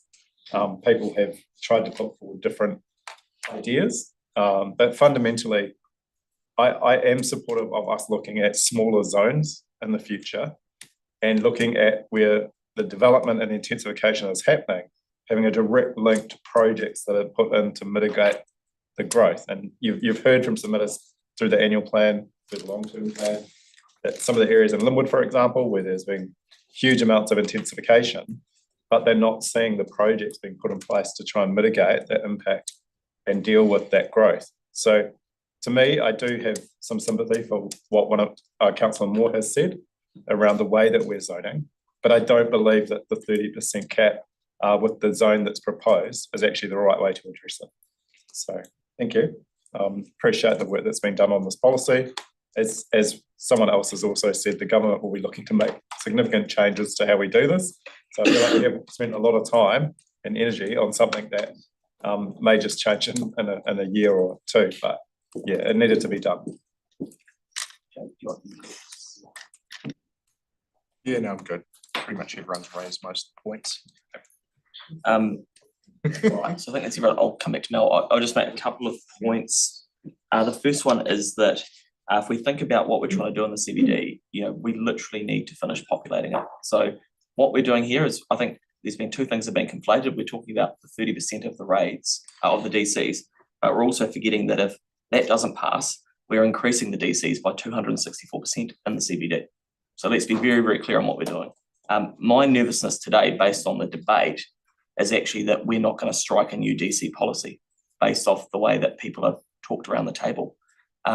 So I think that, because for me, I will support the amendments, but if the amendments don't go through, I cannot support adopting the new 2025 development contribution policy because of the incentives that it puts in place, or disincentives it puts in place around a lot of the city.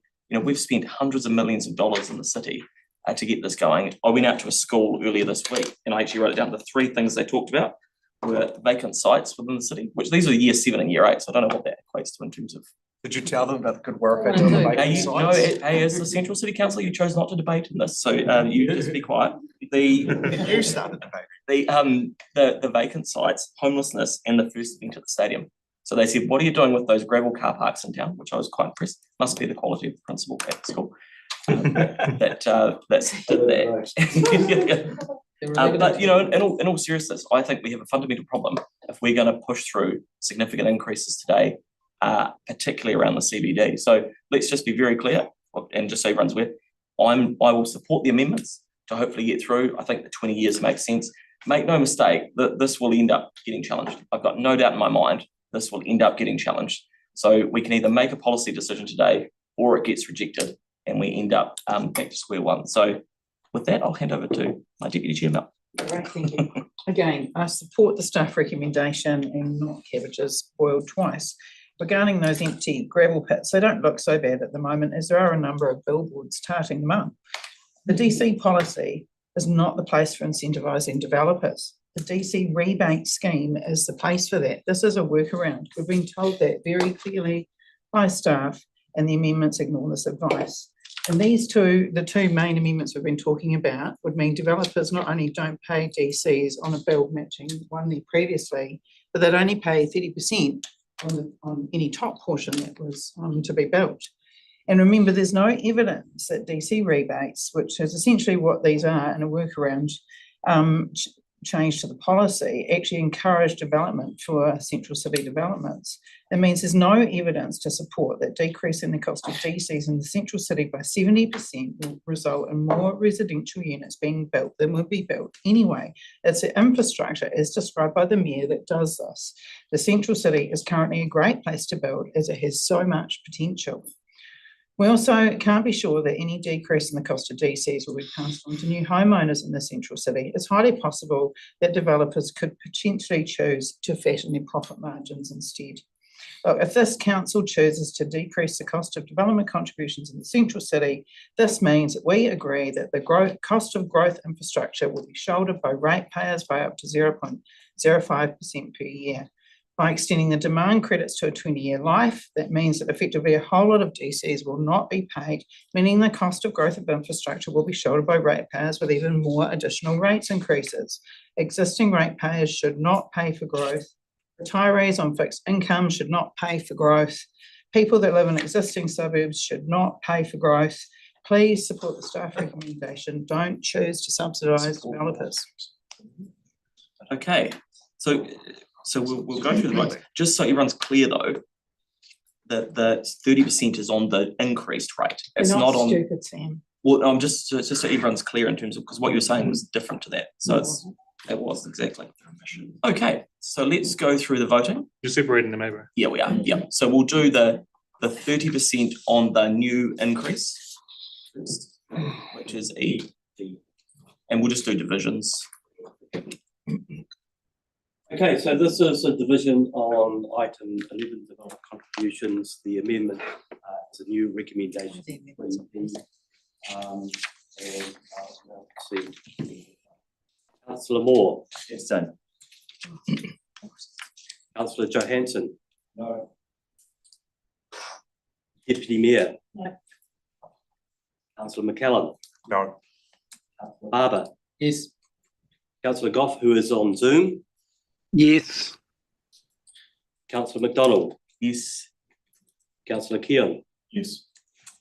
Councillor Fields. No. The Mayor. Councillor Scandrett, who is also on Zoom. Yes. Councillor Harrison Hunt. No.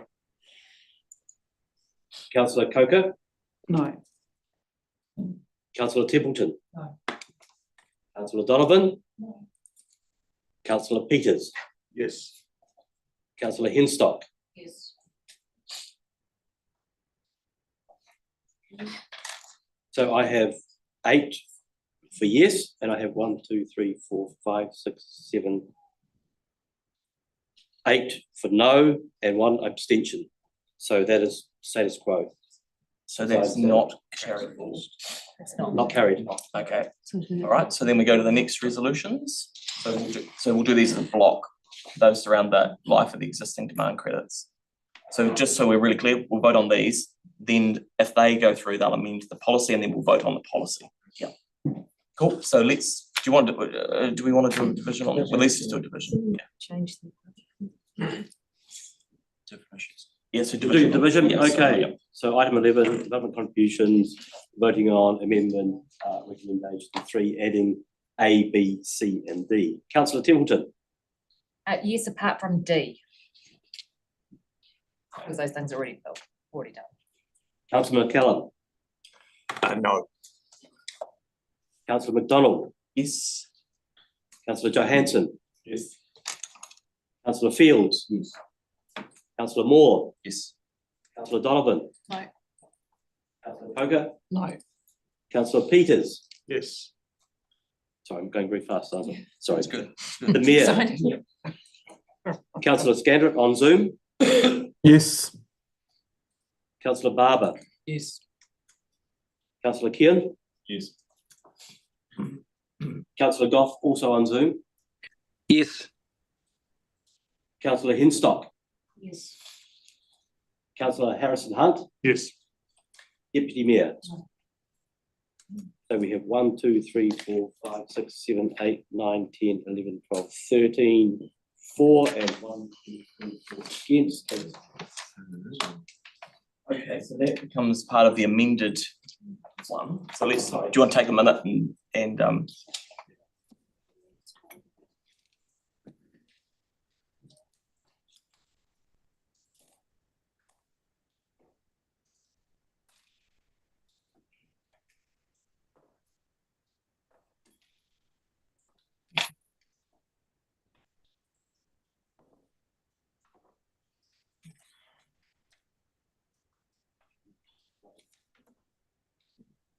so we're good?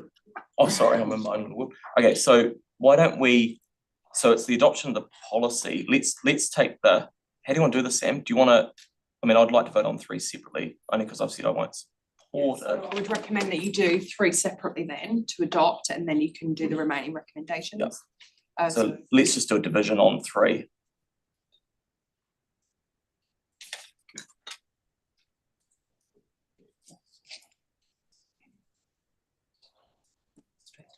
So we're doing recommendation 3 first of all. Yes. Yes. Okay. Okay, Deputy Mayor. Sorry. Oh, sorry, I'm in the way, sorry. Yes. Councillor Barber. Sorry, just one moment. Sorry. Adopting the policy. And I'll try not to stand in the way of my colleague when she's trying to. So first was Deputy Mayor who said yes. Okay, you good? Sorry. Okay, councillor Barber. No. Councillor Coker. Yes. Councillor Donovan. Yes. Councillor Fields. Aye. Councillor Goff on Zoom. No. Councillor Harrison Hunt. Yes. Councillor Henstock. No. The Mayor. No. Councillor Johansson. Yes. Councillor Keelan. No. Councillor McDonald. No. Councillor McClellan. Yes. Councillor Moore. No. Councillor Peters. Yes. Councillor Scandrett on Zoom. No. Councillor Templeton. Aye. So for the yeses, we have 1, 2, 3, 4, 5, 6, 7, 8, 9. For the noes, we have 1, 2, 3, 4, 5, 6, 7, 8. So that is a carry. It's a close one. Thanks, Mark. Yeah, thanks, Mark. Yeah. Okay, Well done to staff. Yeah, well done, staff. We could all.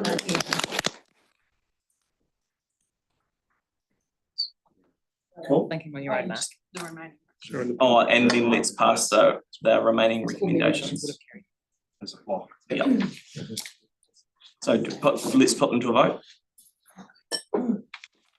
All in favour? Aye. Against? Okay. Kerry. I was gonna say we might take a break, but maybe it's just me that needs a break. We've to do Any read. Gosh, it sounds like you were trying to tell them what to do. I know, no, I just thought common sense would prevail, but clearly not. Okay. I hate that quote. I hate that. Common sense, be Common sense. Bring back common sense. Oh. So we'll do the rebate scheme now. Yeah, no, just fine. So this is mainly this. Oh, okay. And the other, Three. and the other one. Yeah. So we Okay, let's take 2 minutes. Well, Are we doing 5 schemes now. About 20 minutes. Oh, that's already gone through. Replace three.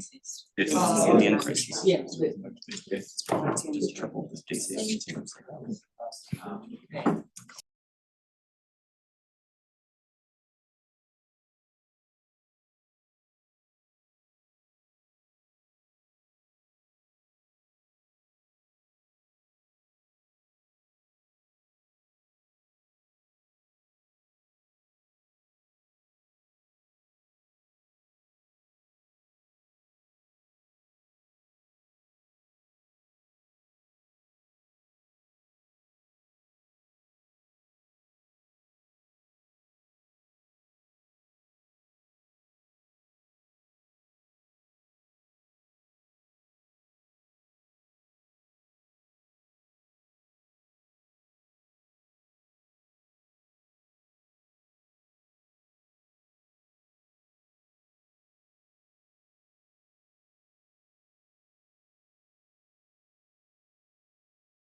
Alan, can you come up, or who's presenting this paper?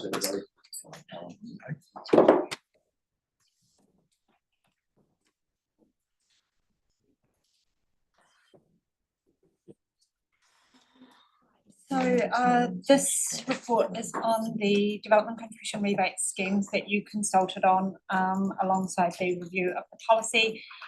So there is an amendment to resolution 3 because you've extended the life of credits and backdated it. You do not require the existing demand credit rebate scheme because that's dealt with in the policy. The other one just left on the table is the 6-storey residential rebate scheme. You had hearings on the 5th of August and heard from submitters on that scheme. Can take any questions. Anyone have any questions? So there's something on the table. Who's going to move it? Andre? Who's going to second it? Andre is going to second it. Sorry, Sarah will second it. Andre will move it. So Alan, just wait there, sorry. So this is just a 6-storey one. This is just the 6-storey thing. Yes, so that's it basically works like your old residential rebate scheme, but it's only for 6-storey residential development. So it can be a multi-use development where there's commercial on the ground floor, as long as there's at least 6 stories of residential development. To approve a rebate. Incentivise. Incentivize above 6 stories. 6 stories or higher. Yes. Is there anyone in compliance here? Building in compliance? We've just tried to fix these, it's pretty much talking about into my debate around the red tape that's involved with 6 stories or higher in terms of infrastructure that's required. Would you be able to give us a quick overview of what it requires? Probably not. I don't know it to that level, but what you're It's just saying. public knowledge, really, to be honest. Yeah, the higher the building you go, the more compliance requirements there are with the building code. I think that's your question. Yeah, yeah. Is there a detail. basic principle from a certain height limit where you need to have certain restrictions in place or extra safety measures in place? I'm not that familiar with that, but I know there's a certain height where you have to add lifts. There's as you go higher, there's more stringent fire requirements, etc. Yeah. Okay. And structural, etc. Yeah. Okay, so that's been moved and seconded. Does anyone want to debate it? In favour? Aye.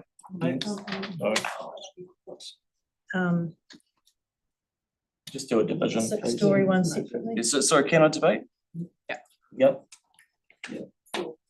Well, look, simply put, we do need to put up in our central city. This year, we're enabling high density zoning in Riccarton, Hornby, Belfast, and all of these areas where it makes a whole lot less sense than building up in the central city. So we're going to have to do something to encourage building up in the central city.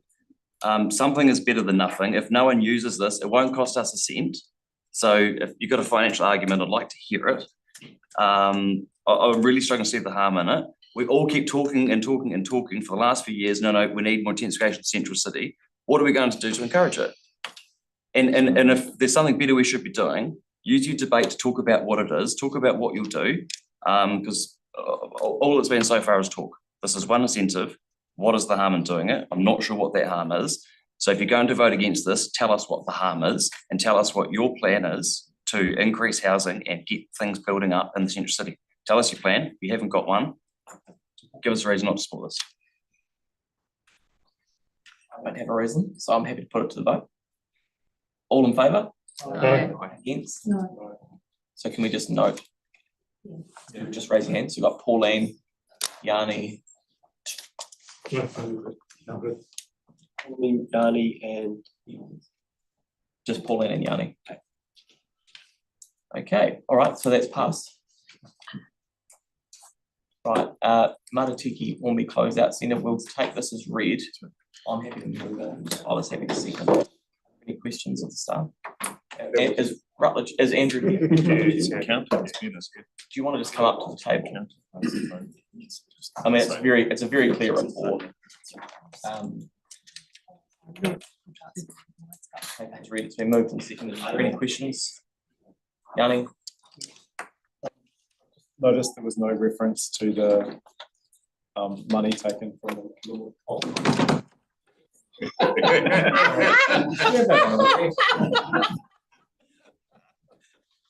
So I just wanted to kind of ask the process around where you've got projects that under budget, and there's things that people in that community want to done that were told there was no funding available.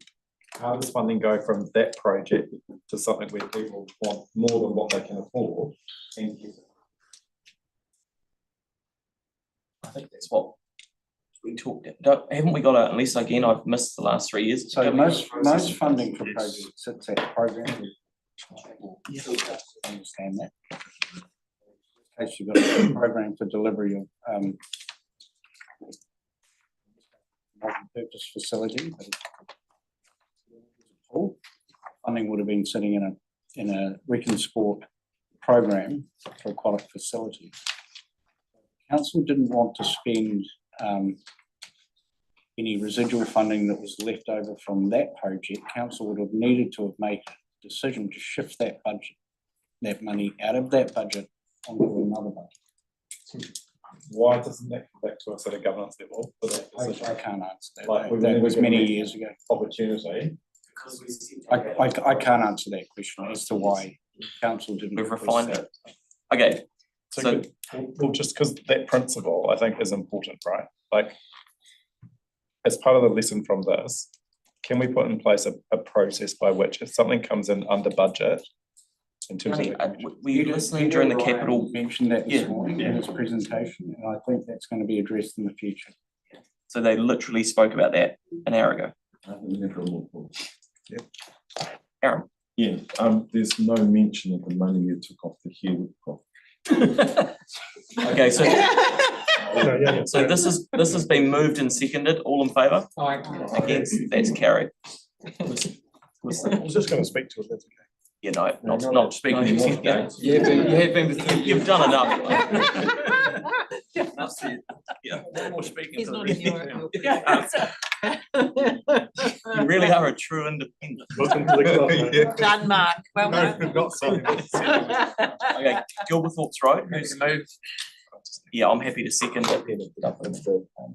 So that's been moved and seconded. All in favour? Aye. Against? That's carried. Great, thank you. Lighthouse Road, Brent, do you hear?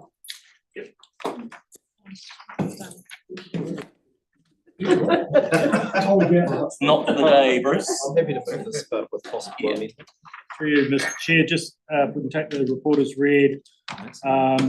We've got the recommended option there is to do a combination of three things. We base the recommendations on around the monitoring, the road work required and the land work required.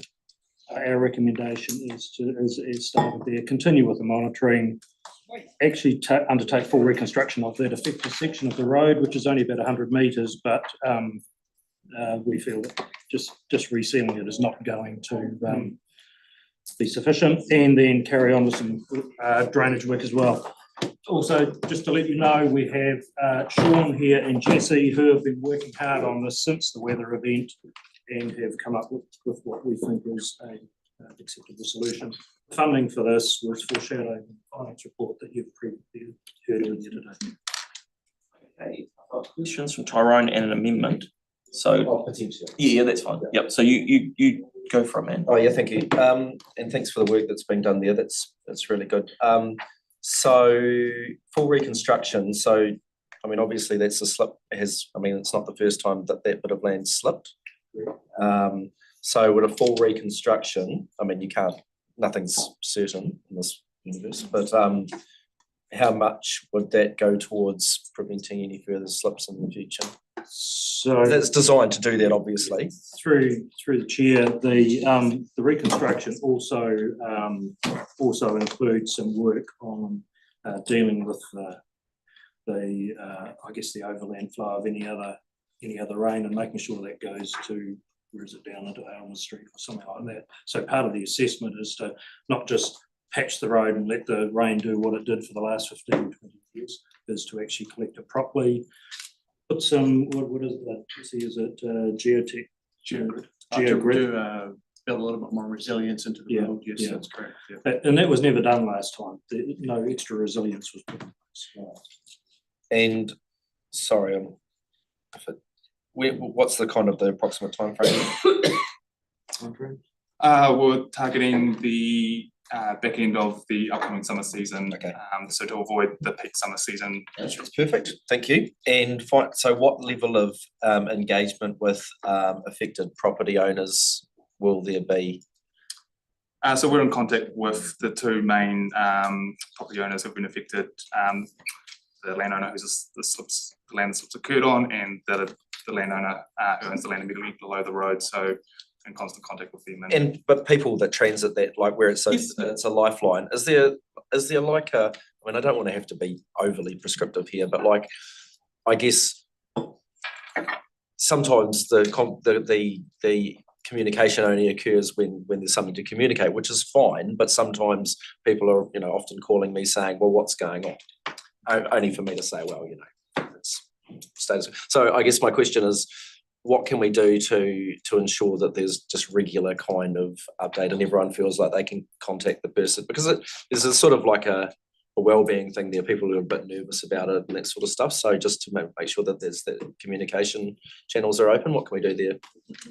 Well, there's been some, apart from some of the initial hiccups, there's been good communication, especially with those businesses and farms further down the road. There's about half a dozen of them. And everyone living beyond as well. Yeah. We've got a direct line of channel with all those, and they've got a direct line. Okay, that's fine. Us. Yeah. That's fine. So no amendments around it. Yanni, and then we'll keep moving. Yeah, I was just curious to know how many people are impacted by this.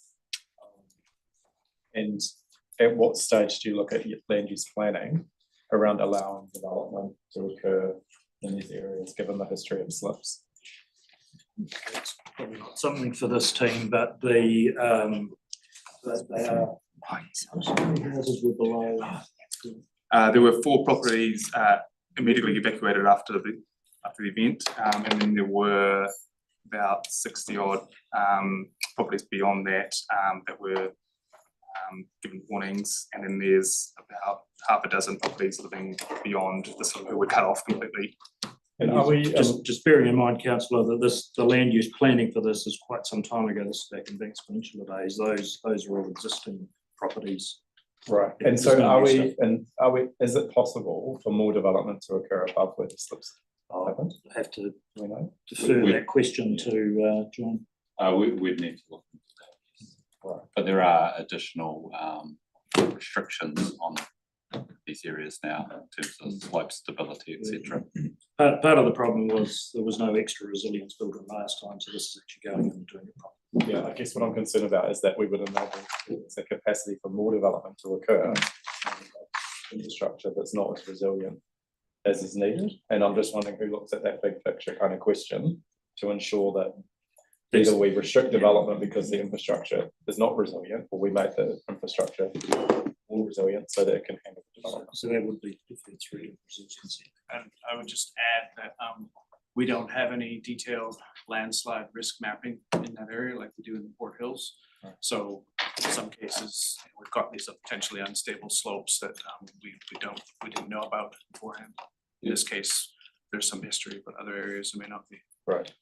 Just to add to that, there's a new provision that's just been inserted into the RMA, which is that we have to, as a general consideration, consider natural hazards. So for every resource consent now, we have to consider whether there's a natural hazard that will have a material impact. Okay. And do we know, is there a regional hazards? Can we keep, so last question. Yeah, just around the hazard, because I think it's clear. ECAM, we're doing a regional hazard plan. Do we know where that's got to? Yeah, okay, cool. So, no?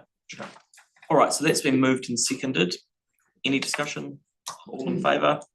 Against? That's carried. Great, thank you. We'll go now to, let's do the submission on that's the next one, local government systems improvement. Great.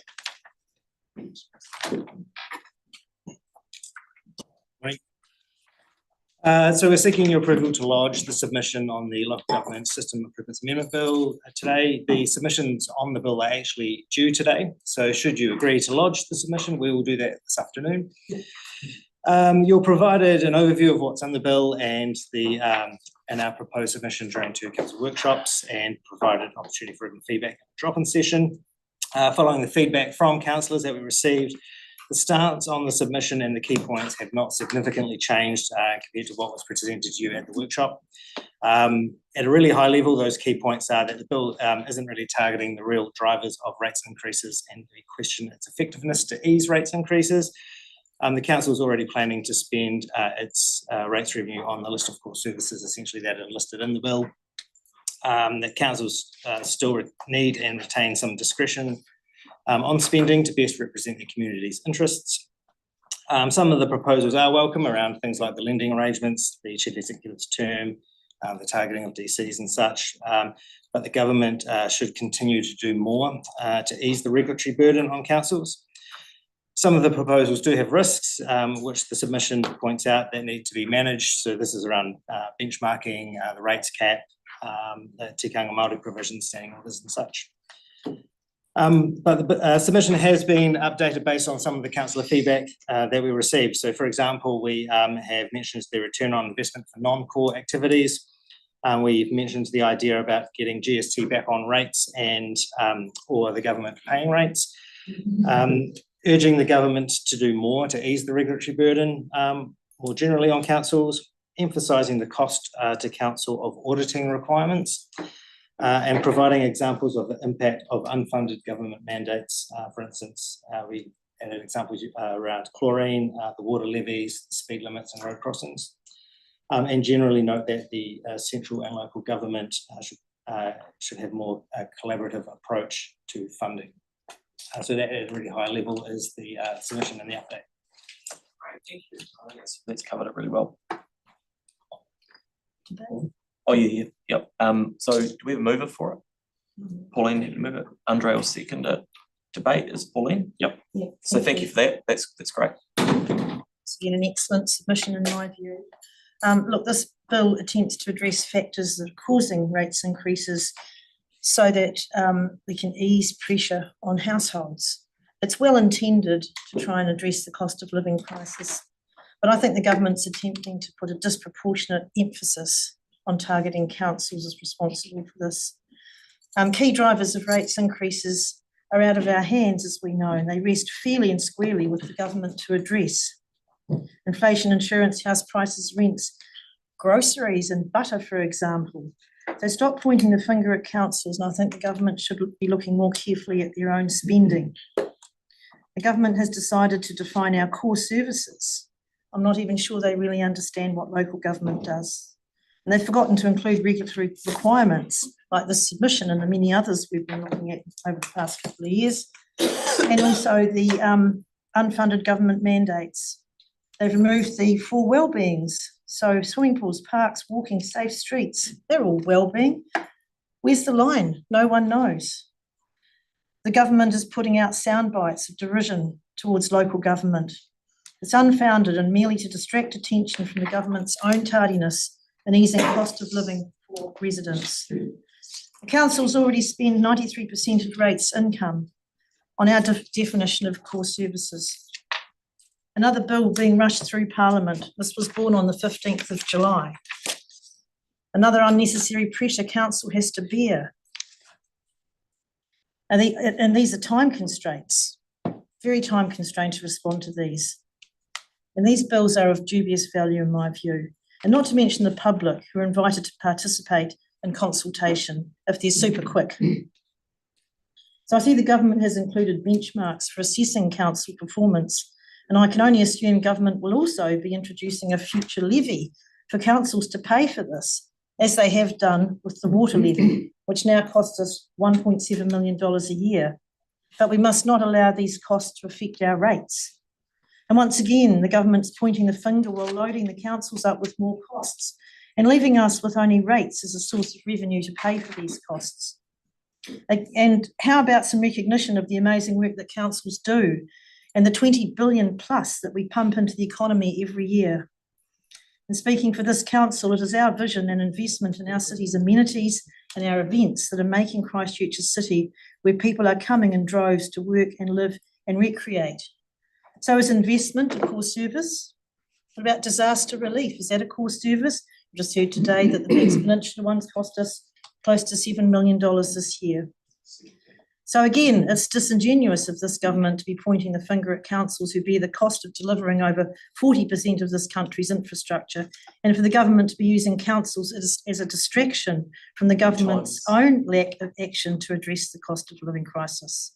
So rather than promoting a difficult, if not impossible to assess rates cap, how about the government look at other sources of income funding for councils, for instance, the Crown paying rates on schools and hospitals, as has been pointed out in the submission. So thank you for the submission. I'll be supporting it today, and I hope you all do too.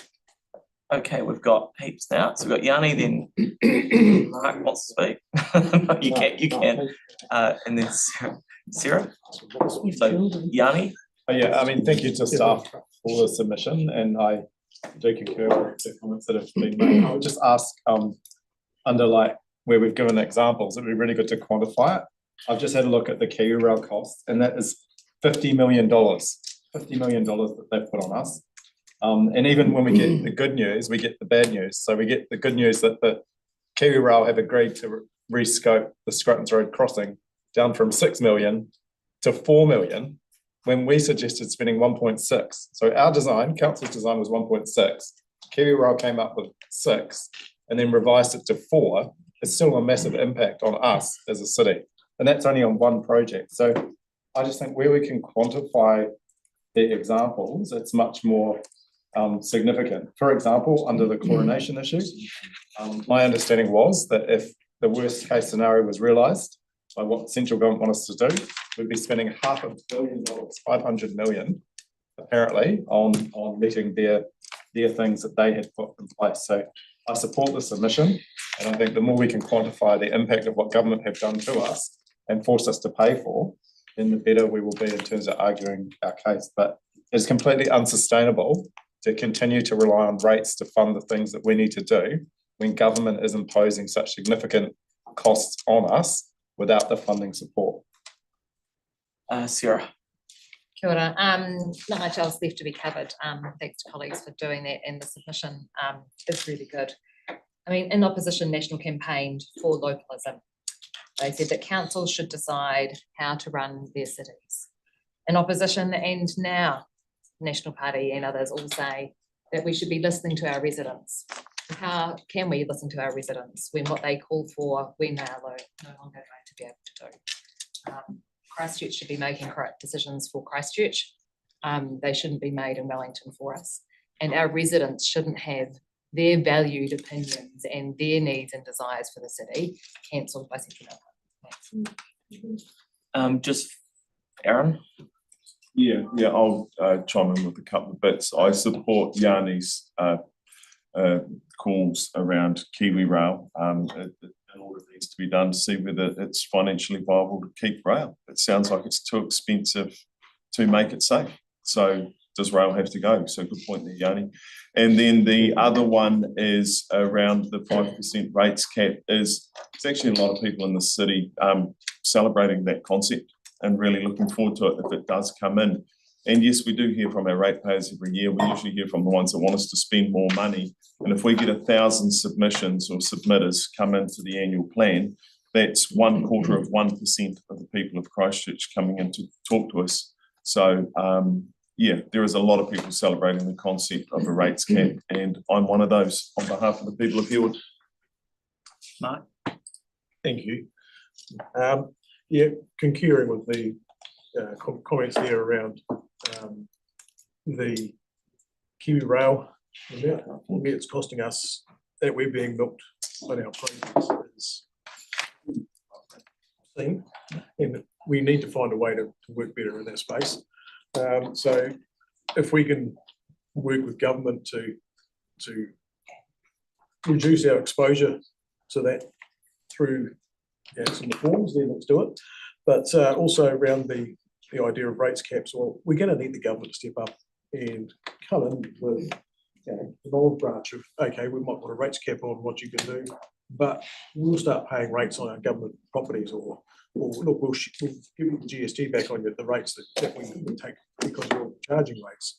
We've got to find a way to work with government. They have talked prior to being elected about localism and how important it is to them. Well, let's work with you. Let's work with our people. Let's work together on solutions here rather than just top down. This is what we're going to do. We need to get what works for our city. We need to get what works for our territorial authorities.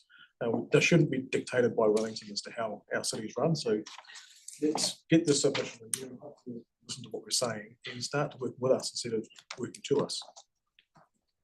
Andre. Thank you. Yeah, and I think it is very hypocritical of government to send us the bill for regulatory nonsense and then spending money on regulatory nonsense. But they've also got a really good point about what councils have to spend on. We have to spend so much money on long-winded, drawn-out processes thanks to an outdated local government act. And it is time to reform it, and it's a really good thing they are, because this could well make it easier for us to do a whole lot of things and make it cheaper to do a whole lot of things, and that needs to happen. So they've got a really good point. Often it will cost us more on the paperwork than the job itself. So yeah, they've absolutely got a point, so it needs to be done. And I think the staff have done a really good job of capturing dozens and dozens of different things and pointing out where we're at and what needs to happen. So I cautiously welcome reform and with some nervousness. Tyrone?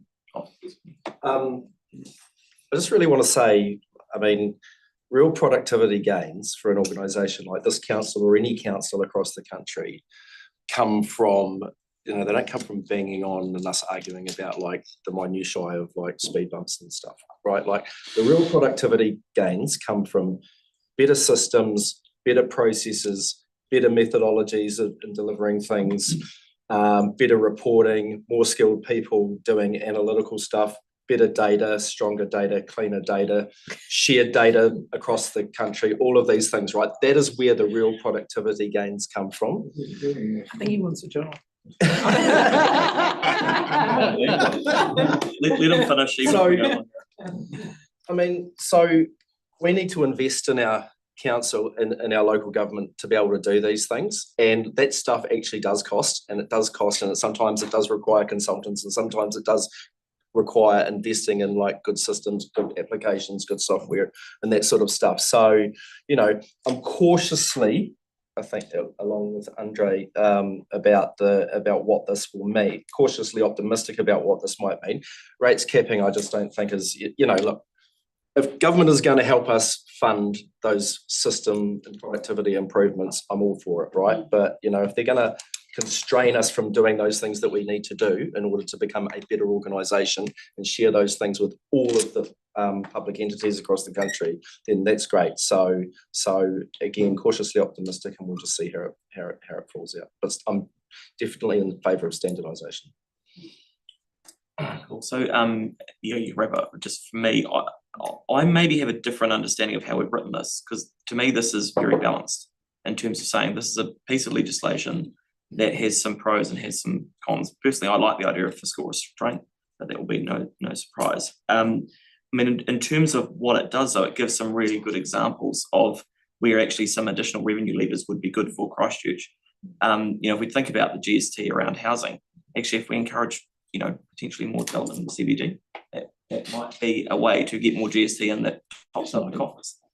Maybe we should have done this before the last paper, but I think this is very balanced and gives practical solutions. So I don't see this as a critique of government. I think this is refinement of a direction they're sending. I think, as the Mayor said, we'd be silly not to acknowledge it. We've already started to in the LTP paper that we did earlier, what everyone agreed to, which was let's look at scenarios following the election of what a rates cap looks like.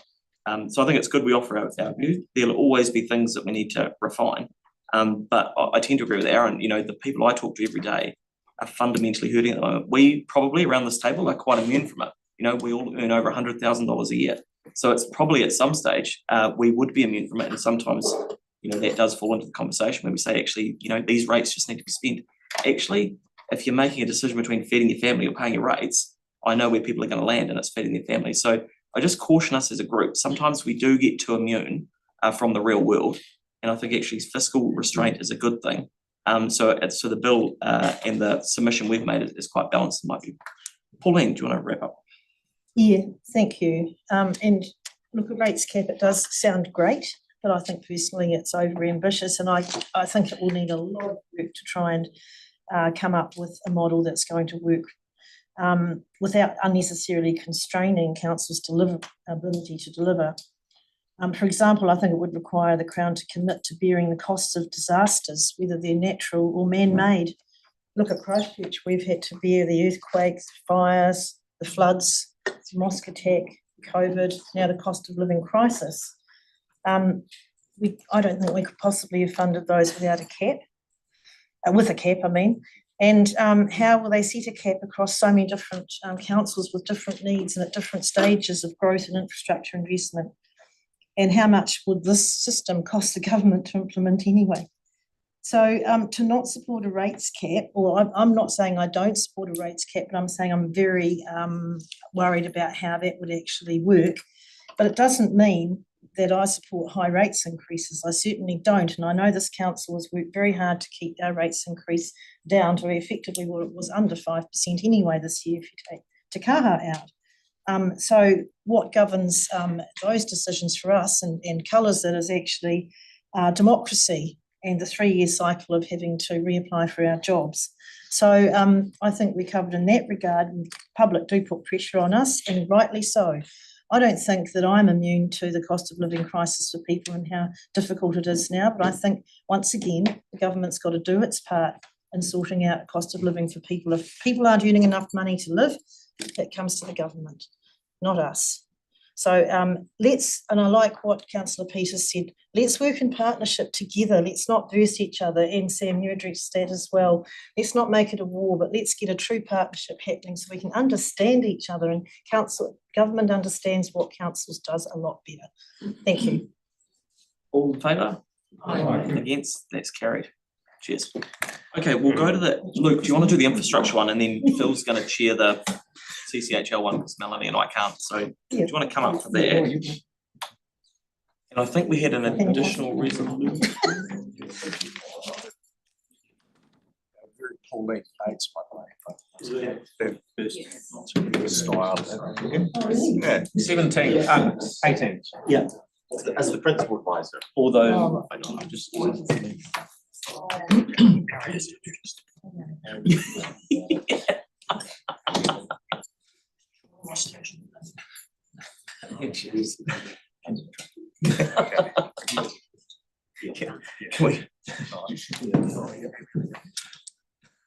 Okay. Right, so we'll take the paper as read, but I think it's worth just if there's any high level things you want to touch on at the beginning. I think Councillor Kewen, you're going to introduce that. Is that right? Oh, I can. Yeah, so this came out of a notice of motion to try and reduce the costs that we pay for infrastructure. So we had a number of meetings and got some answers. We got some pretty good assurances around the council's current processes and how things cost what they do, what staff do to try and reduce costs or look to reduce costs going forward. What we didn't do was find any silver bullets on how to save money, and that's because of what the process we went through and what we looked at the system of what is, not what can be. And I think going forward, we need to, in the next term, reignite this working group with a different focus going forward to now go out to our suppliers and ask them for suggestions. And I think we should do that in a way where we ask, they can either tell us with their name attached or anonymously and feed into, because if you're an elected member, you should have heard from multiple contractors over your terms/decades of ways the council could save money. Now, some of them just aren't realistic or true, but some people are sometimes sitting on a gem. And I saw that in the health system, and I also saw it ignored in the health system when there was an award-winning system that's now been picked up overseas and is making literally tens of millions of dollars for the developers. And those that now hold the IP, and the health system in New Zealand ignored it and used it in one place. So it can happen. And that one is a clear silver bullet, and hopefully they do exist in infrastructure. And by the amount infrastructure has gone up over the years, there should be some savings to hopefully be made. But it'll take a number more things, but we can have assurance that on all the stones we turned over, we basically found that the staff were going through what you'd call best practices to not overspend. Thank you for that, Aaron. That's really good. So we'll take papers read. Do you want to add anything at the beginning and then keen to? I think it's pretty self-explanatory. It was a good introduction. Thank you. And the things that we did discuss with the working party, it's not a we look at options every day. We question things every day, and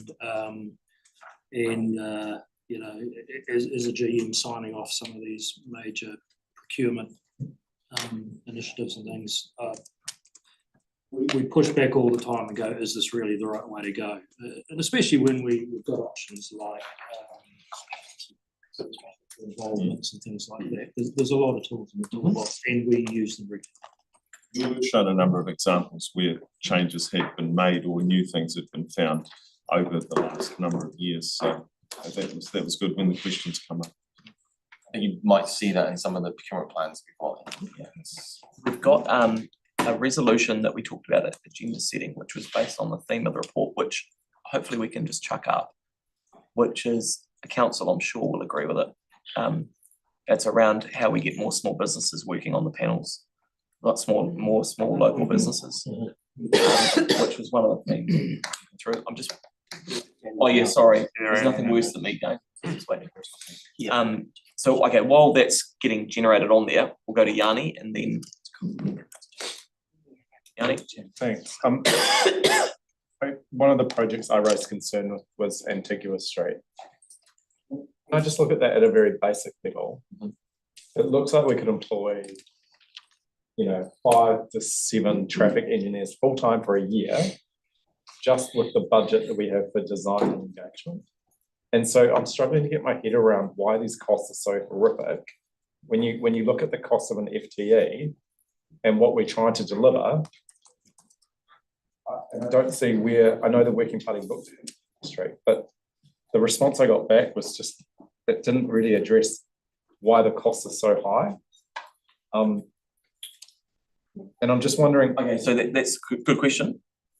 How do we address that kind of? No, yep, just I've got the point, yep. So we do regularly look at capacity and capabilities, especially within our design area. And one of the main areas we looked at was contract supervision. We have taken on additional staff in that area. We will never staff to the point of being able to deliver 100% of the program because the program fluctuates. In terms of design or specific or specialist design, we will never get to the point internally where we will have all those skills. There may still be a cheaper option to put some of those out without going into the specifics of the job, which I'm not right across. There are times when through expediency, through other reasons, we just have to go out to the market and get that work done. Antigua Street, I think if you recall. Don't even, let's not go. It had to be done reasonably quickly. So it was, we do review it. I do review it, and so does procurement, and we push back, and where possible, we'll put a business case forward for bringing that stuff in-house. So, I mean, I guess the question is, have you benchmarked against the cost of doing it per metre or whatever it might be? But you're talking about a very small project in the scheme of things. I mean, it's literally like a block and a half. So, how do we have confidence that what we're paying is actually fair for what we're trying to achieve? So, for it to end up on the annual plan, it uses a very basic estimate. But then before we go out to market, there's a much more detailed estimate done. It's based on market rates and other information available. And any tender price is tested against that. It just with that example, yes, it's a short street, but there's a lot crammed into that short street. There's a complex intersection at the far end, and we haven't done lessons learned on it. as Lynette's just said either. So we will look at that and go, can we do this better? All right, and just the, again, I mean, I asked about Kiwi Rail, and you've sent back some information, which is good, that went to audit and risk. Is there any lessons of what we could be doing from the infrastructure working group to minimise the cost impacts of the Kiwi Rail things? Because when I read the memo, again, the costs have been, although they've been reduced for the ones that have numbers, a lot don't have numbers. And there's still a lot of question marks about what's going to be done. All right, yep. It's still really high. So they've got your question, yep. In that situation, the costs will come from what we managed to negotiate. I mean, it's a moving feast with Kiwi Rail, and we don't have final costs. We don't have final costs, but also we have obligations, and we are making changes. So we are a party in this relationship with Kiwi Rail, and I think the report to ARMC showed that we are working clearly and well with them to both sides to understand each other's drivers and to work to the best both their abilities. But they've still got a gold level of service that we can't afford. They've got an act of parliament which drives safety and their views on that. It's a bit like working with Orion on electrical stuff. We have an obligation to comply. And the ARMC report discussed that in the So final requirements. question from me, just so I've been trying to understand for a long time now that when I was on council and the council voted by majority to go to the panel delivery for the MCRs, so it brought in, as I understand it, private people into councils to work on MCRs. I was just trying to understand, and at the time I was told we needed specialist advice, and I thought it would have been more cost effective to just employ people directly as a city. But we're going to get an understanding of that decision and what the cost of the cycle, the MCRs were, and what may have been other options to do it more affordably. Another lessons learned. We have reported on that before, and there were I mean, to not go into the nth degree of the detail here because I don't have it, but at the time the procurement process for both the construction and the design of that, and we didn't bring them in-house, they were contracted, so we contracted two firms to do it, to do the work. But to do that, those procurement plans with the rationale for that and detailed rationale and planning was brought to council, and those decisions were made at the time. What I couldn't answer from a question, at 4 o'clock last night was how much all the detail of that is. So we can work through that and provide you with that information, but it will be quite a detailed and involved report in order to do that and look back. What this working party has done, and working with the working party, has looked at how we are changing how we work every day when we think about new projects. But once you do a procurement process, you put your rationale forward, which is the best information you have on that day. Once you do that, you're in it. And so we've looked back and we've talked about the MCR process. We're not using it to the same degree right now.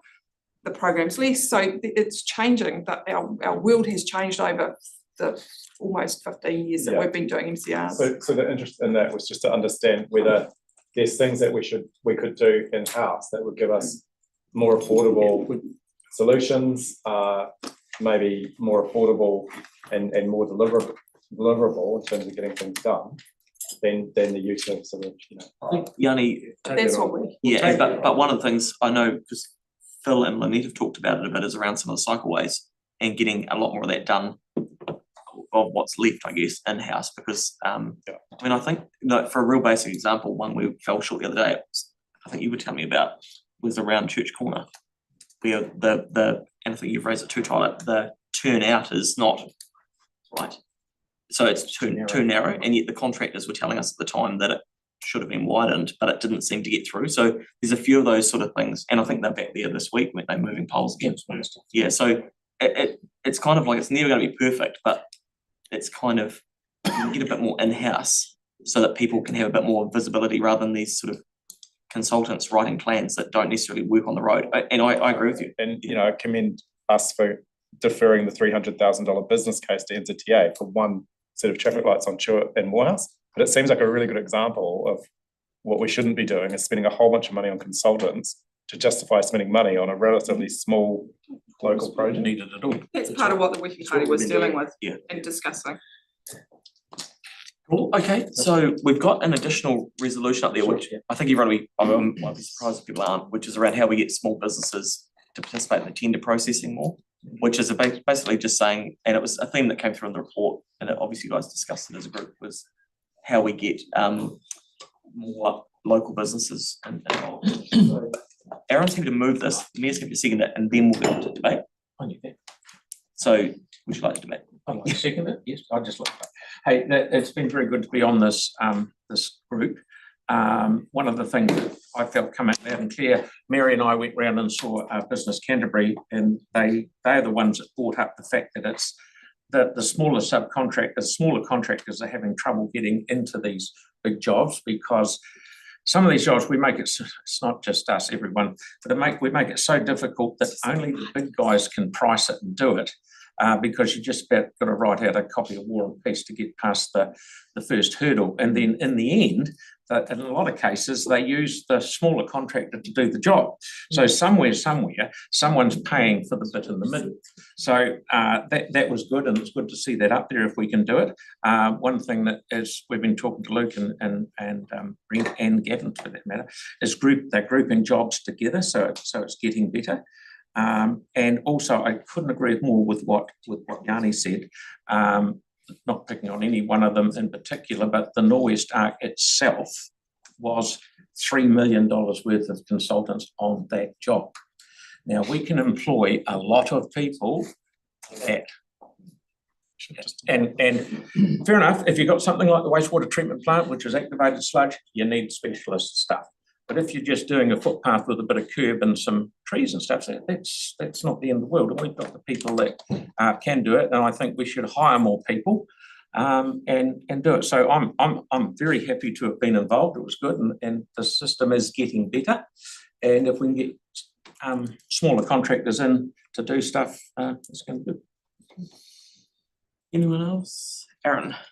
I moved and seconded, so then we'll vote. Yep. Yeah, so a couple of things. It's great that the number 2's gone up there, and I do agree on Yanni's point that he has raised multiple times, and he's not the only one here. I know Phil's done it as well, around in-housing some of that contractor stuff. We're halfway through the Cycleways program, the MCR's program. It's not going anywhere. It might be delivered slightly differently in the future, but it will still be delivered. And I think that the rest of the program should be done from internal engineers and designers that work closely with the community boards to get the best outcome. And I think that'll keep the costs down as well. But I think we should move away from the model we've used for the first half and look at potentially a different model going forward on that one. So I look forward to some work into that and potentially be told why we can't do that, but we certainly will, some of us will push for it. And if there's a good reason we can't, but I think we could. And then the other one is around letting in smaller contractors. Phil's mention of War and Peace should not be lost on the councillors. It is incredibly onerous to get a council contract. And the paperwork is phenomenal. And for some businesses, it's literally weeks worth of work and hiring a consultant to put in for a job that you might not or probably won't get. That's not an inclusive council that's looking to grow local business. And to move away from some of the larger monopolies. So I think even part of that process will be if this working group's given another life, is to look at how we can make that easier and then start talking to people about coming in. But that process would have to be easier because the current one just cuts them out. They can't, they're just not going to get in. It's way too hard. And like Phil said, they end up working for the other contractor. And I've seen the number differences between what the sub is getting paid and what the job is. And they know what the person who got the job is, but they know they can't get those contracts. So they still do them and they happily do them and they do a good job, but we can skin this cat differently, and I think there are some savings going forward. Well, thank you. Okay, so that's been moved and seconded. Do We're good? Yep, so I'll put that to the vote. All in favour? Aye. Against, that's carried. Now we've just got item 17, it's a really pro forma one, but because Mel and I sit on the CCHL board, we might, so we'll just move which sounds really weird. We'll move a resolution to appoint the mayor to chair the finance performance meeting. So I'll move it, Pauline will second it. All in favour? Aye. Against? It's carried. Me now? Yep. Well, here we are, I've got the report, I'm more than happy to move it, and Pauline's more than happy to second it. Yeah, good on you, Linda. It's just pro forma, as you say, so any burning questions or no? Yes. Yeah, thanks. I was just curious to know if there's going to be any amendment to the director's fees in terms of an increase. Through, It's not on through the you, your worship, as chair on the site, and they haven't noted it in the papers here. So they have a process for the director's fees. Policy and the remuneration, and that would be the usual way. Okay. So I think we're all pretty good, so I'll put that motion. All those in favour? Aye. Against? Thank you, that's carried. Okay, so we'll go back to item 19, so we'll move into public excluded. I'm happy to move that. Mel, you have a second. All in favour? Aye. Against, that's carried. And we'll just wait a minute to.